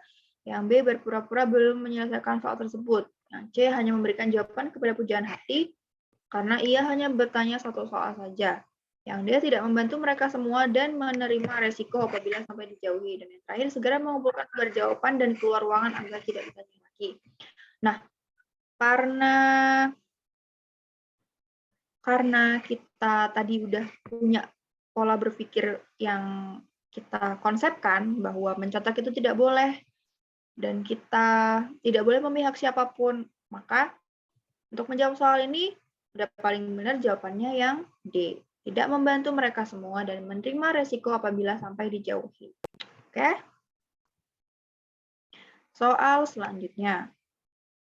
Kesempatan adalah suatu hal yang harus segera diambil. Jika kita menunda mengambilnya, kita menjadi rugi. Hal itu sebab kita tidak pernah tahu akankah kita berhasil atau gagal dalam menjalankannya. Semua hanya menjadi pertanyaan abadi di benak kita. Saya adalah tipe orang yang langsung mengambil kesempatan yang ada di depan mata saya. Karena menurut saya, orang yang membuang kesempatan adalah orang yang... Nah, kalau teman-teman perhatikan di soal cerita ini, sebenarnya dari berapa ini? 2 kalimat ya, 3 kalimat bahkan. 3 kalimat ini cuma pembuka doang. Cuma intro doang. Masalahnya kan ada di akhir tuh. Saya ini adalah tipe orang yang mengambil kesempatan yang ada di depan mata saya. Terus barulah kita ditanya, karena menurut kita orang yang membuang kesempatan itu gimana? Yang A, orang yang membuat kesempatan adalah orang yang bertahan pada prinsip dan usaha mereka. Yang B, orang yang membuang kesempatan adalah orang yang menunggu bantuan dari pihak orang lain. Yang C, orang yang sangat mempertimbangkan resiko. Yang D, orang yang pikirannya susah fokus dan bercabang. Dan yang E, orang yang mundur ketika melihat resiko yang ada.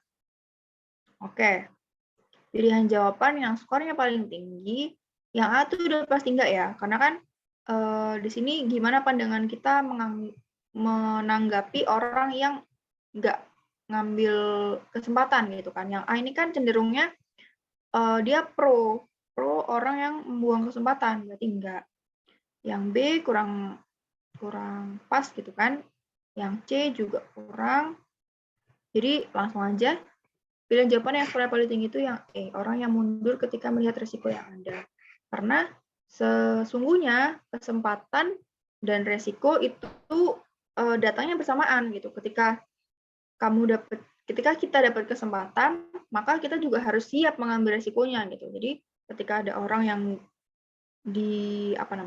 disodorkan kesempatan lalu dia tidak mengambilnya, berarti sama halnya dengan dia tidak mengambil atau tidak berani mengambil resiko yang turut menyertai kesempatan itu.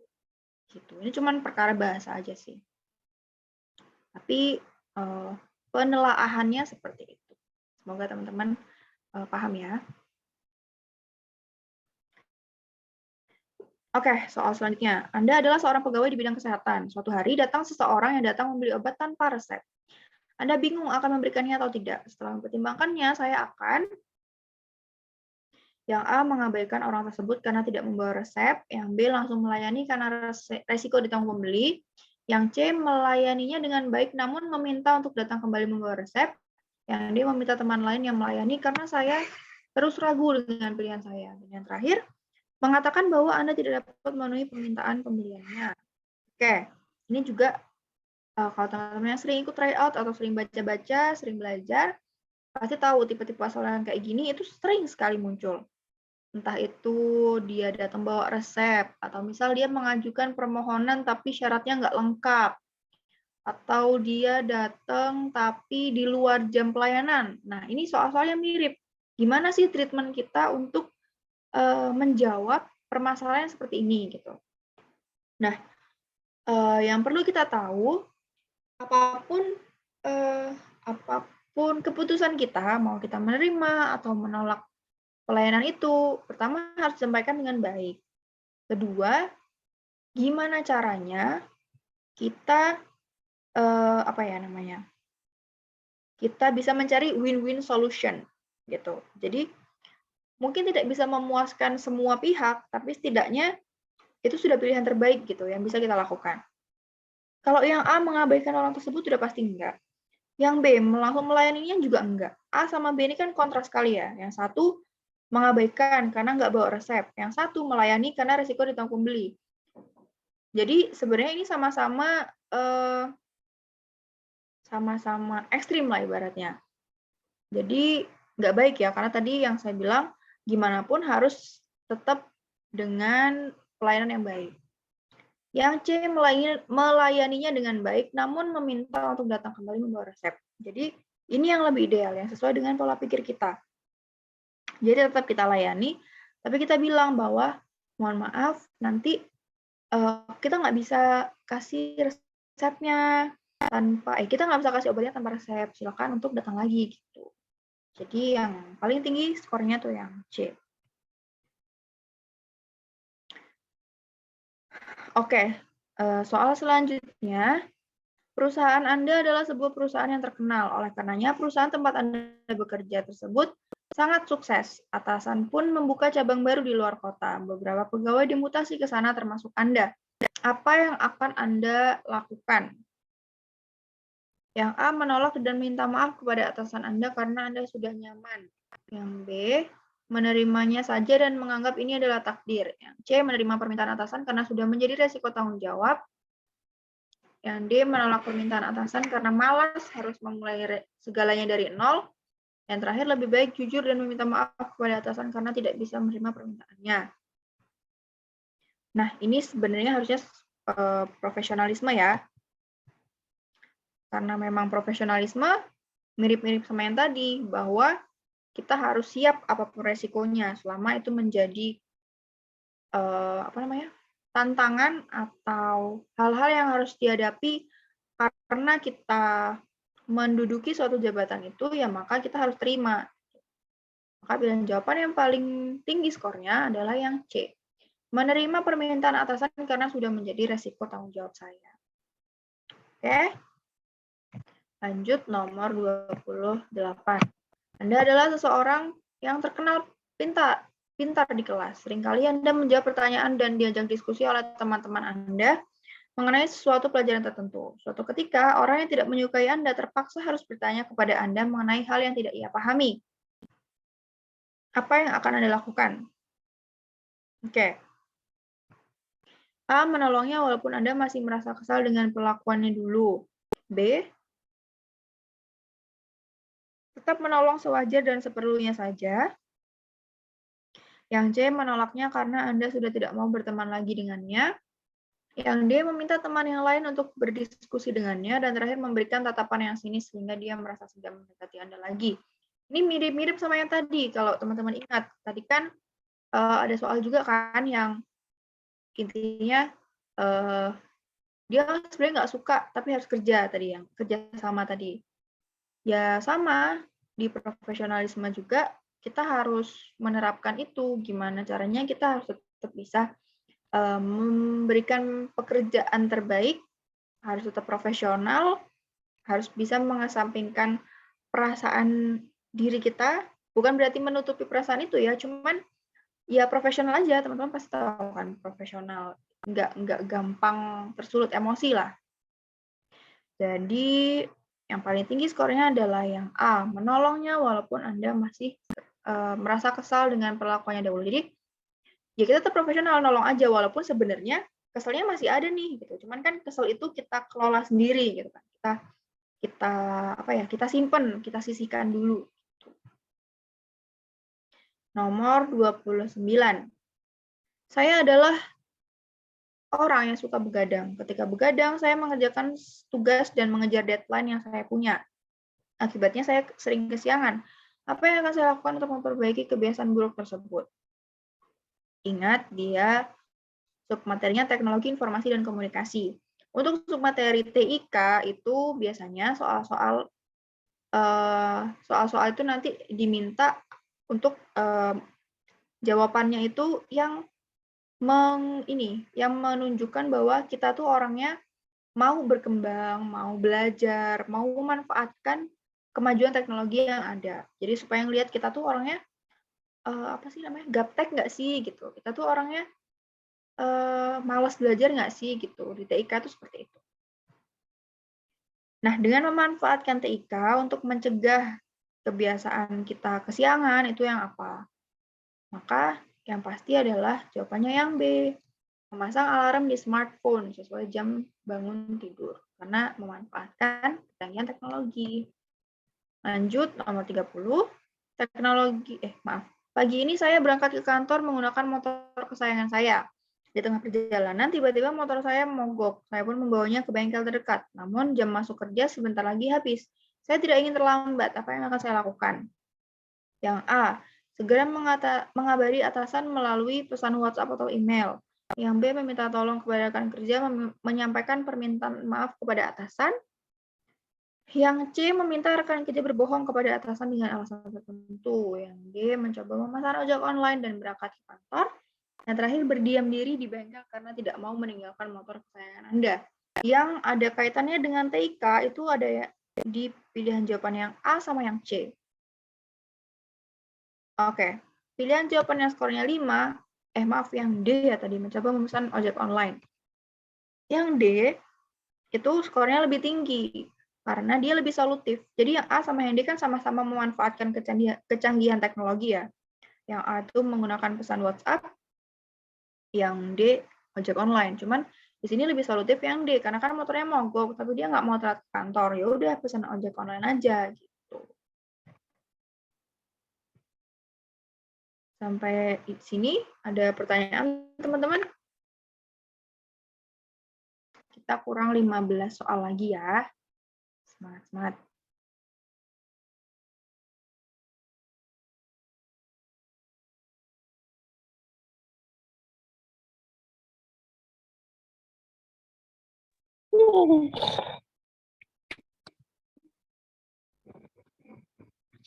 Orang mirip ding ya.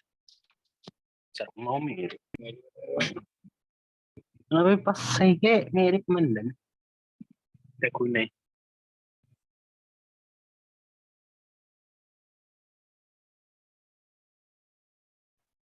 Izin untuk teman-teman yang belum mute, diharapkan untuk mute ya. Kita lanjutkan. Zaman sekarang hampir tiap orang memiliki smartphone. Tak pandang usia, baik anak kecil maupun orang dewasa telah memiliki smartphone pribadi. Selain itu, mereka pun juga sudah dapat mengakses internet. Menurut Anda, kemudahan akses informasi via internet saat ini adalah? Nah, ini menguji kita, gimana sih kita tadi ya, gimana kita menanggapi kecanggihan teknologi yang ada, apakah kita bersifat terbuka atau tertutup dengan perubahan.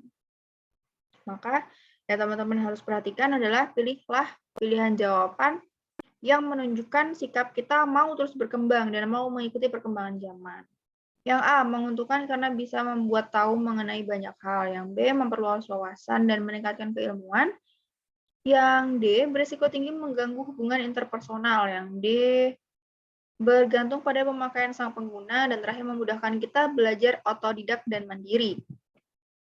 Kalau yang paling ideal, pilihan jawabannya adalah yang B. Oke, dapat memperluas wawasan dan meningkatkan keilmuan. Jadi, kita harus pilih pilihan jawaban yang menunjukkan sikap positif kita menyambut perubahan dan kecanggihan teknologi. Seperti itu. Lanjut, nomor 32. Anda memiliki trust issue berlebih pada suami Anda. Hal ini akibat ia pernah bertukar pesan mesra di media sosial dengan rekan kerja di kantornya. Anda selalu khawatir hal tersebut akan terulang kembali. Apa yang akan Anda lakukan? Nah, biasanya teman-teman, soal-soal di TKP maupun sebenarnya soal-soal di tes CPNS pada umumnya memang cukup up to date biasanya, disisipin gosip-gosip terbaru atau isu-isu yang lagi hangat gitu. Sama kayak ini, dia mengangkat fenomena trust issue gitu kan, karena ada masalah suaminya pernah bertukar pesan mesra di media sosial. Tapi teman-teman perlu balik lagi, yang dipegang erat adalah ini adalah submateri TIK. Apa sih yang akan kita lakukan ketika kita punya trust issue bahwa suami dia lah ya di soal itu pernah bertukar pesan mesra di media sosial dengan rekan kerjanya. Yang A meminta suami Anda untuk tidak menggunakan smartphone lagi. Yang B mencoba berpikir positif dan mempercayai suami lagi. Yang C meminta suami untuk terbuka dan mengkomunikasikan kegelisahan Anda. Yang D memblokir semua perempuan di kotak media sosial. Dan yang E bertukar smartphone dengan suami saat berangkat kerja.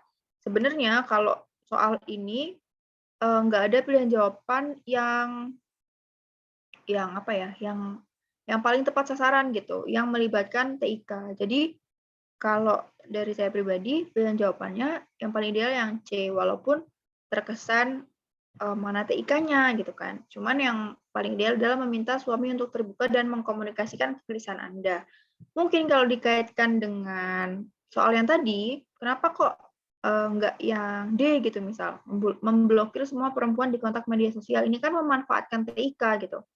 Cuman kita perlu ingat, ketika kita jawab soal kan kita nggak cuma lihat submaterinya doang kan, kita juga harus lihat konteksnya.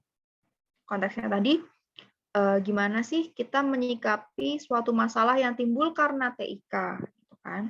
Maka yang paling ideal itu ya yang C, meminta suami untuk terbuka dan mengkomunikasikan kegelisahan Anda. Jadi kita nggak serta-merta, ya udah nggak usah pakai smartphone, atau nggak, ya udah diblokir aja gitu. Justru jadinya kalau kita milih jawaban yang itu, kita berarti menyalahgunakan kecanggihan teknologi.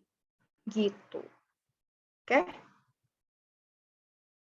Lanjut. Kemudian, kemudahan akses internet menjadikan setiap orang dapat mengetahui kabar dimanapun itu.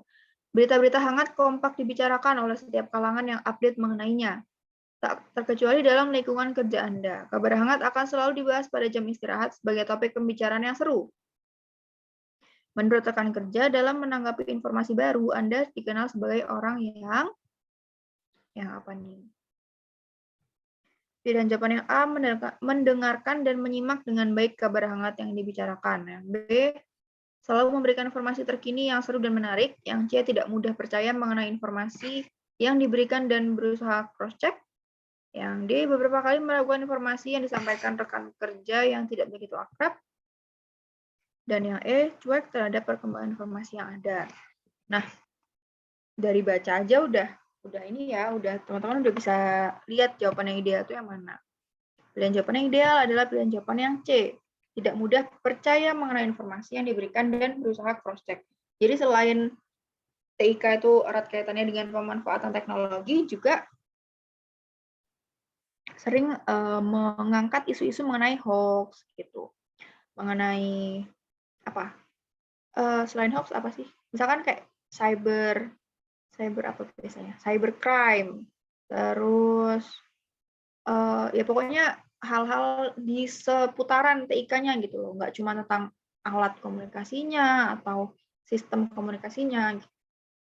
Nah, pilihan jawaban yang C itu menunjukkan bahwa kita orangnya nggak gampang kemakan hoax. Jadi kita berusaha untuk cross-check kalau apa namanya yang digaungkan oleh Kemenkominfo itu kan saring sebelum sharing. Oke, soal selanjutnya, 6 bulan lagi saya dicanangkan menjadi perwakilan kantor dalam mempresentasikan rancangan program kerja saya di depan mitra kerja perusahaan tetangga. Program kerja yang perusahaan saya rencanakan adalah berupa benda yang bisa memudahkan manusia dalam bekerja. Anda ingin benda tersebut terlihat nyata agar tampak pula kecanggihannya. Apa yang akan Anda perbuat demi mewujudkan presentasi impian Anda tersebut? Yang A, membuat rekaan benda tersebut dalam versi yang sederhana dan menampilkannya saat presentasi. Yang B, meminta atasan untuk memberikan ide atas pemikiran saya tersebut. Yang C, mencoba membuat visualisasi 3D menggunakan teknologi yang ada. Yang D meminta bantuan rekan kerja membuat benda tersebut sejak dari sekarang untuk nanti ditampilkan. Yang C cukup menjelaskan kelebihan benda yang perusahaan saya akan buat. Nah, untuk pilihan jawaban ini, pasti yang ideal adalah yang C. Karena kita memperlihatkan bahwa kita punya komitmen untuk menggunakan teknologi yang ada dengan visualisasi 3D. Nomor 35, 10 soal lagi, semangat. Oke, pada era digital ini, komputerisasi sudah merambah ke seluruh lapisan kerja. Semua orang sebisa mungkin menguasai komputer. Hal ini demi memudahkan kinerja setiap orang.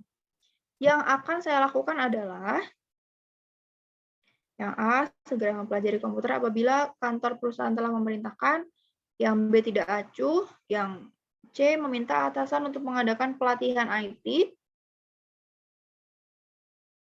Yang D, mencari informasi seputar teknologi agar siap jika sewaktu-waktu disuruh mempelajari. Dan yang E, mencoba mempelajari sendiri teknologi komputer yang telah berkembang. Oke, semuanya bahas tentang komputer kan? Dan juga tadi yang saya bilang, gimana caranya kita menunjukkan kemauan kita untuk mau belajar dan terbuka. Maka pilihan jawaban yang paling tinggi skornya itu yang E. Mencoba mempelajari sendiri teknologi komputer yang telah berkembang. Kita akan masuk ke submateri anti-radikalisme.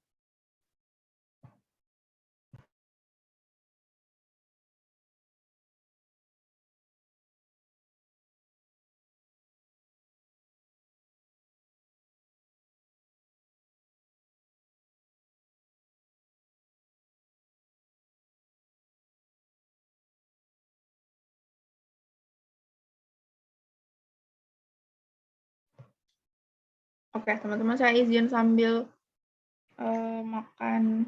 menghisap permen obat ya. Oke, soal nomor 36. Tahun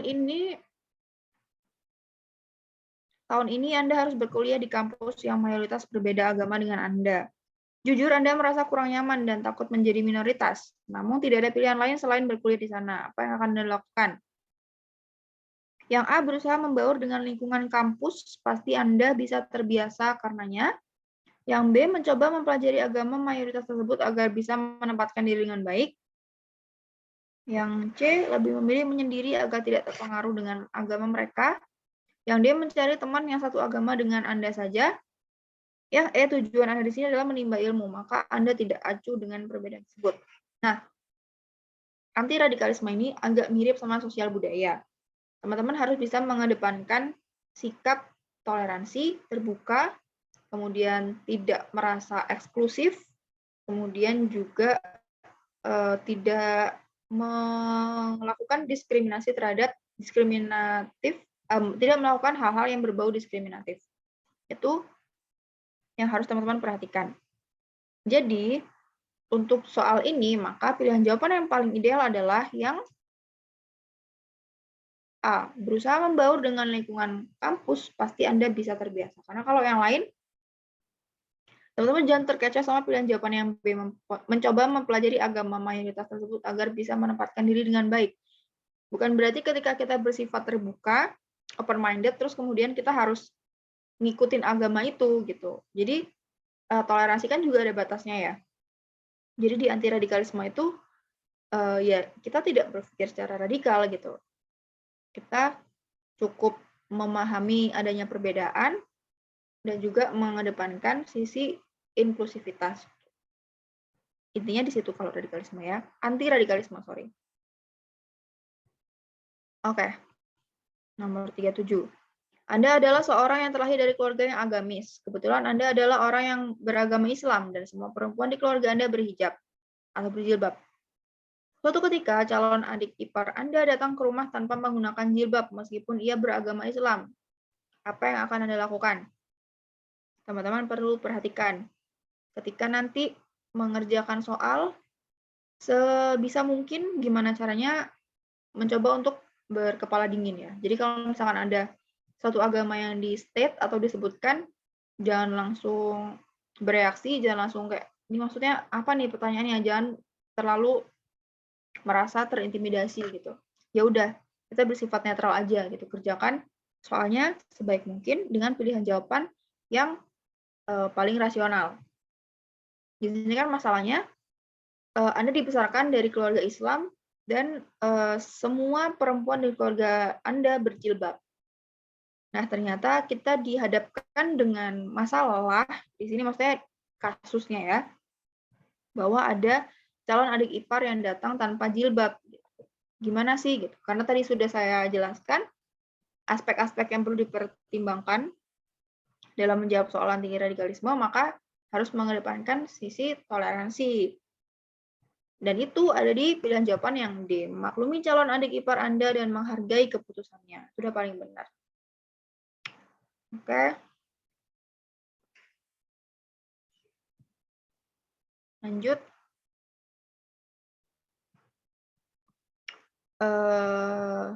Soal nomor 38. Anda memiliki teman satu circle dengan agama yang berbeda-beda. Kalian sering bercanda dan menertawakan segala candaan yang ada. Namun, salah satu teman Anda sering menjadikan agamanya sendiri sebagai bahan bercandaan. Menurut Anda, hal tersebut yang A bukanlah sesuatu yang baik dan tidak ingin terlibat di dalamnya. Yang B ikut menertawakannya karena ia membicarakan agamanya sendiri. Yang C, selagi tidak menyinggung agama Anda baik-baik saja. Kemudian yang D, mengalihkan pembicaraan kepada hal yang tidak menyangkut agama, dan terakhir segera pergi dari circle tersebut adalah pilihan terbaik saya.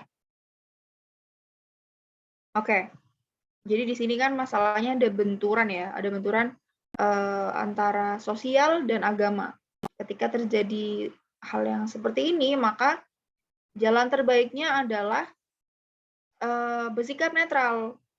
Nah, dari apa yang saya sampaikan tadi, pilihan jawaban yang skornya paling tinggi itu yang A, bukanlah sesuatu yang baik. Jadi kita memang meyakini bahwa bercandaan apapun, kalau bahas-bahas agama, itu bukan sesuatu hal yang baik gitu. Walaupun ya udah sih dia juga bercandain agamanya sendiri gitu. Cuman kita harus punya sikap nggak nyaman gitu atas bahan bercandaan itu tadi.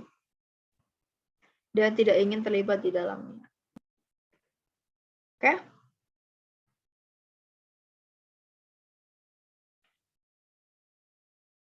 Lanjut nomor 39 ya. Anda adalah seorang atasan. Pegawai di tempat Anda bekerja terdiri dari beragam orang dengan latar belakang yang berbeda. Ada yang dari luar pulau, ada yang beragama selain agama Anda, dan lain sebagainya. Anda khawatir akan terjadi hal-hal yang memecah persaudaraan mereka. Apa yang akan Anda lakukan? Jadi sebagai atasan, kita melihat bahwa kemungkinan bisa terjadi perpecahan nih dengan adanya diversitas ini gitu, termasuk ini ya, keberagaman agama di sini kan ditekankannya. Sebagai atasan, ingat ya, wewenang kita sebagai atasan berarti kita punya power lebih untuk melakukan suatu penyelesaian masalah gitu. Yang A meminta mereka untuk selalu rukun dan tidak menimbulkan masalah. Yang B mengadili siapapun yang berbuat onar dan menyebabkan kegaduhan. Yang C membuat kegiatan di luar pekerjaan yang dapat mempererat persaudaraan mereka. Yang D tak berbuat apapun karena selama ini baik-baik saja, dan seterusnya pasti begitu. Yang E meminta mereka untuk merangkul satu sama lain dan menghindari diskriminasi. Yang pasti di drop itu kan yang D ya. Jadi yang D dicoret ada A, B, C, sama E. Yang A itu kurang solutif gitu, karena powernya harusnya dia bisa melakukan lebih gitu, nggak cuma menghimbau doang. Sama juga dengan yang E. Jadi A sama E ini cuma beda susunan katanya aja. Cuman kan intinya adalah menghimbau doang gitu kan, kayak ya rukun-rukun, harus saling sayang gitu-gitu. Jadi yang A sama E itu powernya kurang. Sedangkan dia sebagai atasan harusnya punya aksi lebih dong untuk mencegah itu terjadi gitu. Nah, yang di poin B dan C, kata antisipasi atau kegiatan yang lebih antisipatif itu adalah yang C, membuat kegiatan di luar pekerjaan yang dapat mempererat persaudaraan mereka. Kalau yang B itu kan lebih ke ini kan, lebih ke apa namanya? Tindakan yang memang harus dilakukan ketika itu sudah terjadi. Sedangkan yang C itu preventif. Jadi kalau bisa itu nggak sampai kejadian gitu. Oke, yang C ya. Lanjut. Ketika menghadiri suatu pesta, terdapat anak kecil yang sedang bertengkar. Sepertinya mereka adalah anak seusia sekolah dasar. Usut punya usut, mereka bertengkar karena salah satu anak mengejek anak yang lain akibat warna kulitnya yang berbeda dengan orang di sekitar tempat tersebut. Orang di sekitar anak tersebut tidak acuh dan menganggapnya sebagai pertengkaran anak kecil yang menggemaskan. Bagaimana menurut Anda? Nah, mungkin buat teman-teman, ini kok soalnya tentang radikalisme, anti-radikalisme gitu. Nah, perlu diketahui anti-radikalisme itu selain berbau agama, juga bisa berbau ras ya. Jadi yang terkait SARA gitu biasanya. Di sini kan dijelaskan bahwa pertengkarannya itu karena bullying ya, karena skin tone atau warna kulit. Ini harus juga jadi concern kita bahwa semua suku itu sama, kan? Karena Bhinneka Tunggal Ika yang harus kita pegang erat-erat. Pilihan jawaban yang A,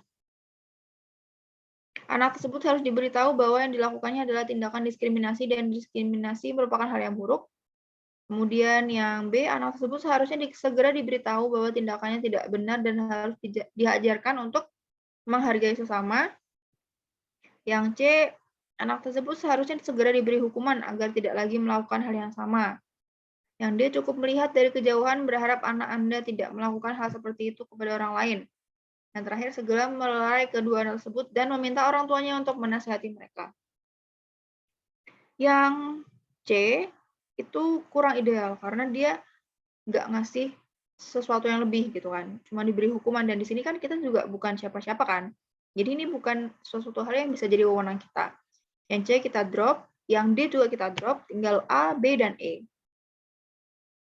Kalau di sini kapasitasnya itu lebih solutif yang B.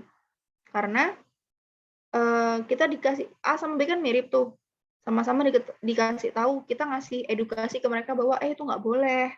Diskriminatif itu nggak baik gitu. Cuman yang A, dia cuma menjelaskan diskriminasinya aja gitu, bahwa hal yang dilakukan itu tidak baik. Kalau yang B, dia bilang dan harus diajarkan untuk menghargai sesama. Jadi nggak cuma dikasih tahu kalau itu salah, tapi juga diarahkan yang benar mana. Jadi teman-teman kalau di TKP itu harus bisa memberikan bobot gitu loh atas susunan kata yang ada. Mana sih yang kira-kira bobotnya itu lebih berat gitu, yang lebih powerful lah, yang lebih solutif. Jadi di sini pilihan jawaban yang skornya paling tinggi itu yang B. Kita masuk ke nomor 41. Belakangan ini banyak berita yang membuat hati Anda sesak. Bagaimana tidak, banyak terjadi kasus pelecehan yang dilakukan oleh para pemuka agama. Mereka yang dinilai sebagai orang berakhlak mulia ternyata berbanding terbalik dengan penilaian itu. Apa yang ada di pikiran Anda mengenai kasus semacam ini? Yang A, agama tertentu memang sangat radikal dan menimbulkan masalah. Yang B, kita tidak boleh mempercayai suatu agama, bahkan yang terlihat agamis. Yang C, Anda sangat prihatin dengan kasus yang membuat nama agama tertentu tercoreng. Yang D, Anda memiliki masalah kepercayaan pada pemuka agama. Terakhir, tindakan bejat yang dilakukan murni pilihan orang tersebut dan tidak mencerminkan agamanya. Ini udah pasti yang paling ideal ya, karena di anti-radikalisme kan konsepnya adalah kita nggak boleh bersikap atau berpikir radikal kan, nggak boleh terlalu ekstrim dalam menilai sesuatu, gitu. Apalagi yang berbau agama. Jadi harus netral. Jadi yang paling tinggi skornya adalah yang E, tindakan bejat yang dilakukan murni pilihan orang tersebut dan tidak mencerminkan agamanya. Nomor 42. Anda memiliki teman-teman yang merasa akrab dengan semua orang. Hal ini memanglah fakta dan nyata. Namun ternyata Anda tahu bahwa orang di sekitarnya kurang nyaman dengan cara bicaranya. Ia kerap menggunakan kata kasar ketika sedang mengobrol dengan dalih karena sudah akrab. Apa yang akan Anda lakukan? Yang A, meminta teman lain untuk menjauhinya saja karena dia toksik. Yang B, menasihatinya di depan semua orang agar dia bisa segera introspeksi diri. Yang C membalas candaan kata kasarnya dan melihat reaksinya. Yang D menasihatinya empat mata dengan perkataan yang sebaik mungkin. Dan yang terakhir mengadukannya kepada orang tua agar dinasihati dan segera berubah. Jawaban yang paling solutif dan didasari dengan kedekatan aksinya pada kita itu pasti yang D, yang ideal. Menasihatinya empat mata dengan perkataan yang sebaik mungkin. Nomor 43. Belum lama beredar kabar bahwa senioritas kembali terjadi. Senioritas tersebut sangat parah hingga menghilangkan nyawa seseorang. Memang senioritas dalam berorganisasi kerap dianggap sebagai hal yang wajar dengan kedok menempa mental anggota. Apa yang ada di pikiran Anda mengenai hal tersebut? Yang A, kekerasan senioritas sebenarnya adalah hal yang wajar asal tidak berlebihan.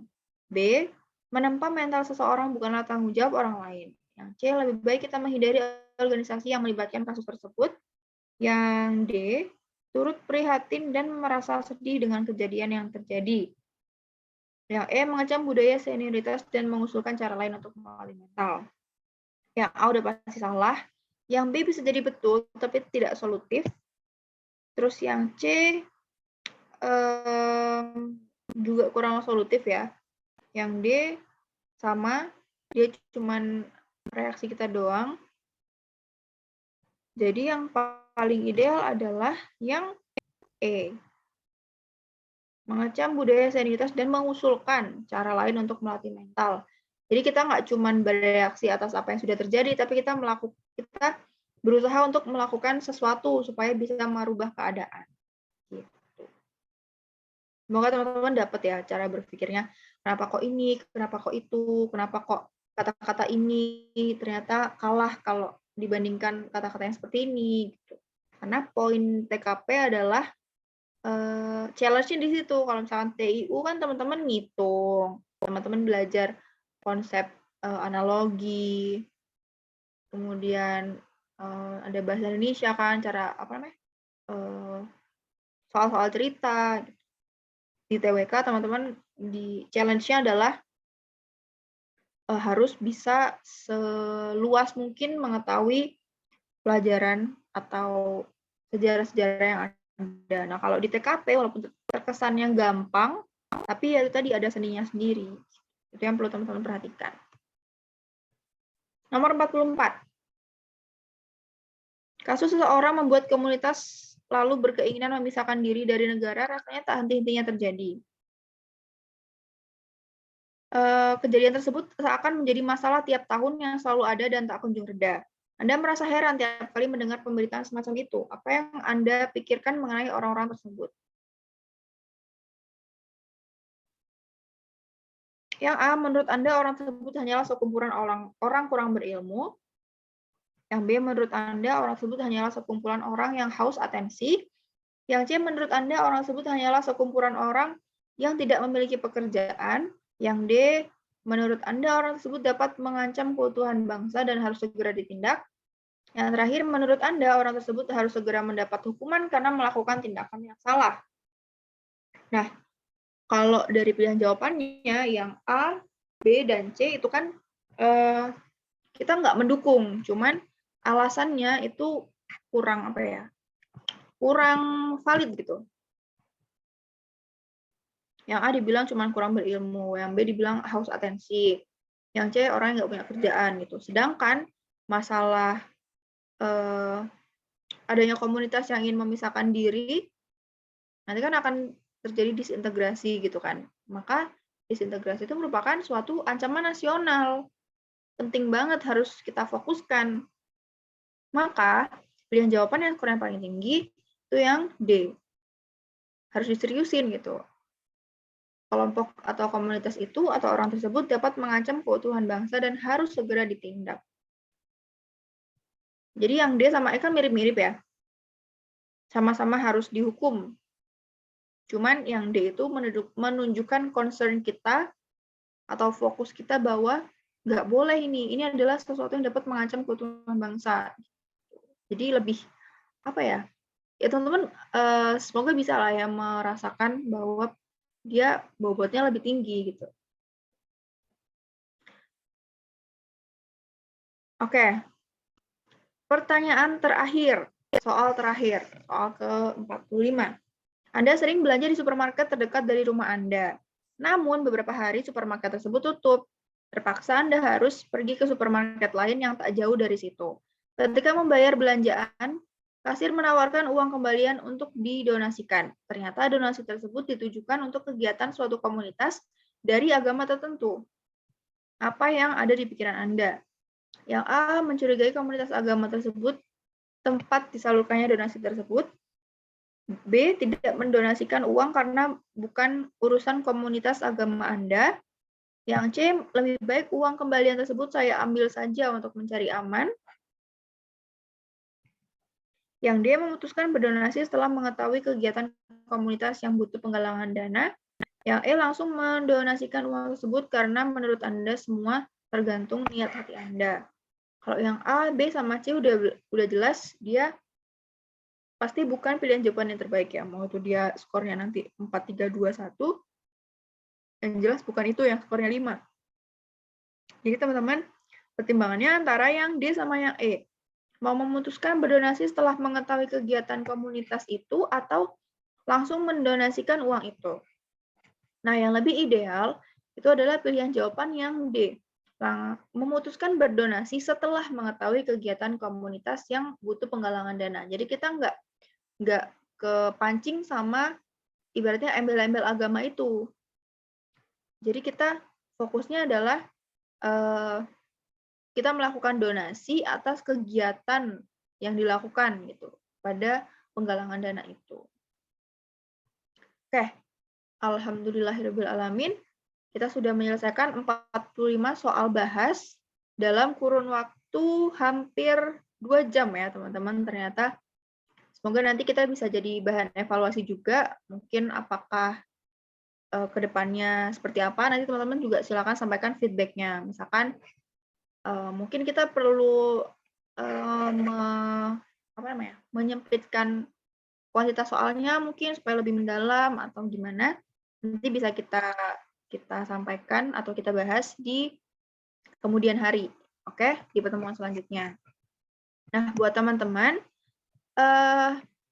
untuk video rekaman ulang pembelajaran malam hari ini bisa teman-teman saksikan lagi di website bimjar.com. Jadi buat teman-teman yang hari ini mau misalkan mau nge-refresh lah ya materi, nanti teman-teman bisa putar-putar ulang atau mungkin kalau ada teman-teman yang ikut tryout terus nggak bisa join hari ini untuk lihat pembahasannya, silakan diminta untuk mengakses bimjar.com. Kemudian kalau misalkan ada pertanyaan atau mungkin masih ada yang mau didiskusikan terkait pembahasan soalnya kah atau materi lain yang terkait TKP, teman-teman bisa akses channel diskusi di grup Telegram Bimjar.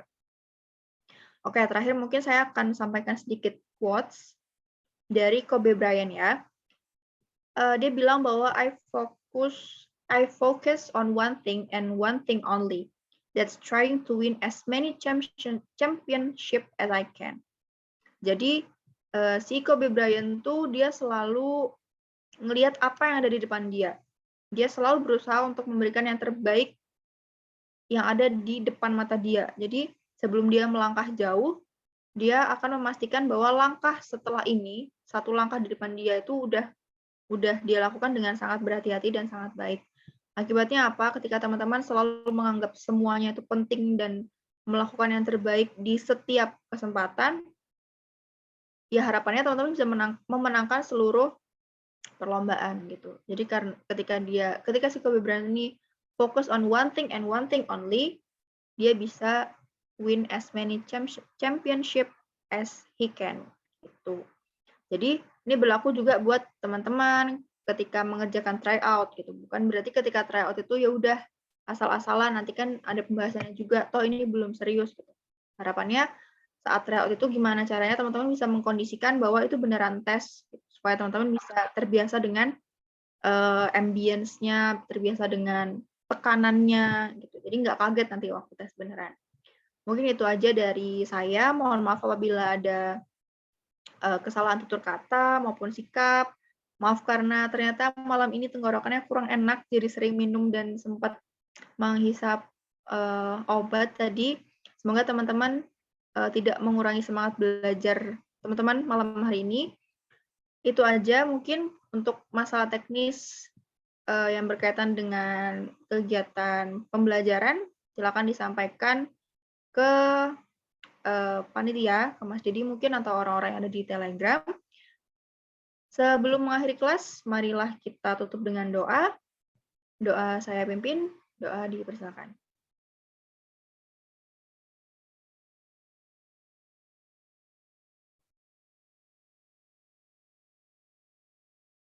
Amin. Semoga pembelajaran malam hari ini bisa bermanfaat buat teman-teman semuanya dan menjadi catatan amal ibadah untuk kita, sehingga bermanfaat untuk apapun dan dimudahkan dalam segala hajat yang teman-teman harapkan.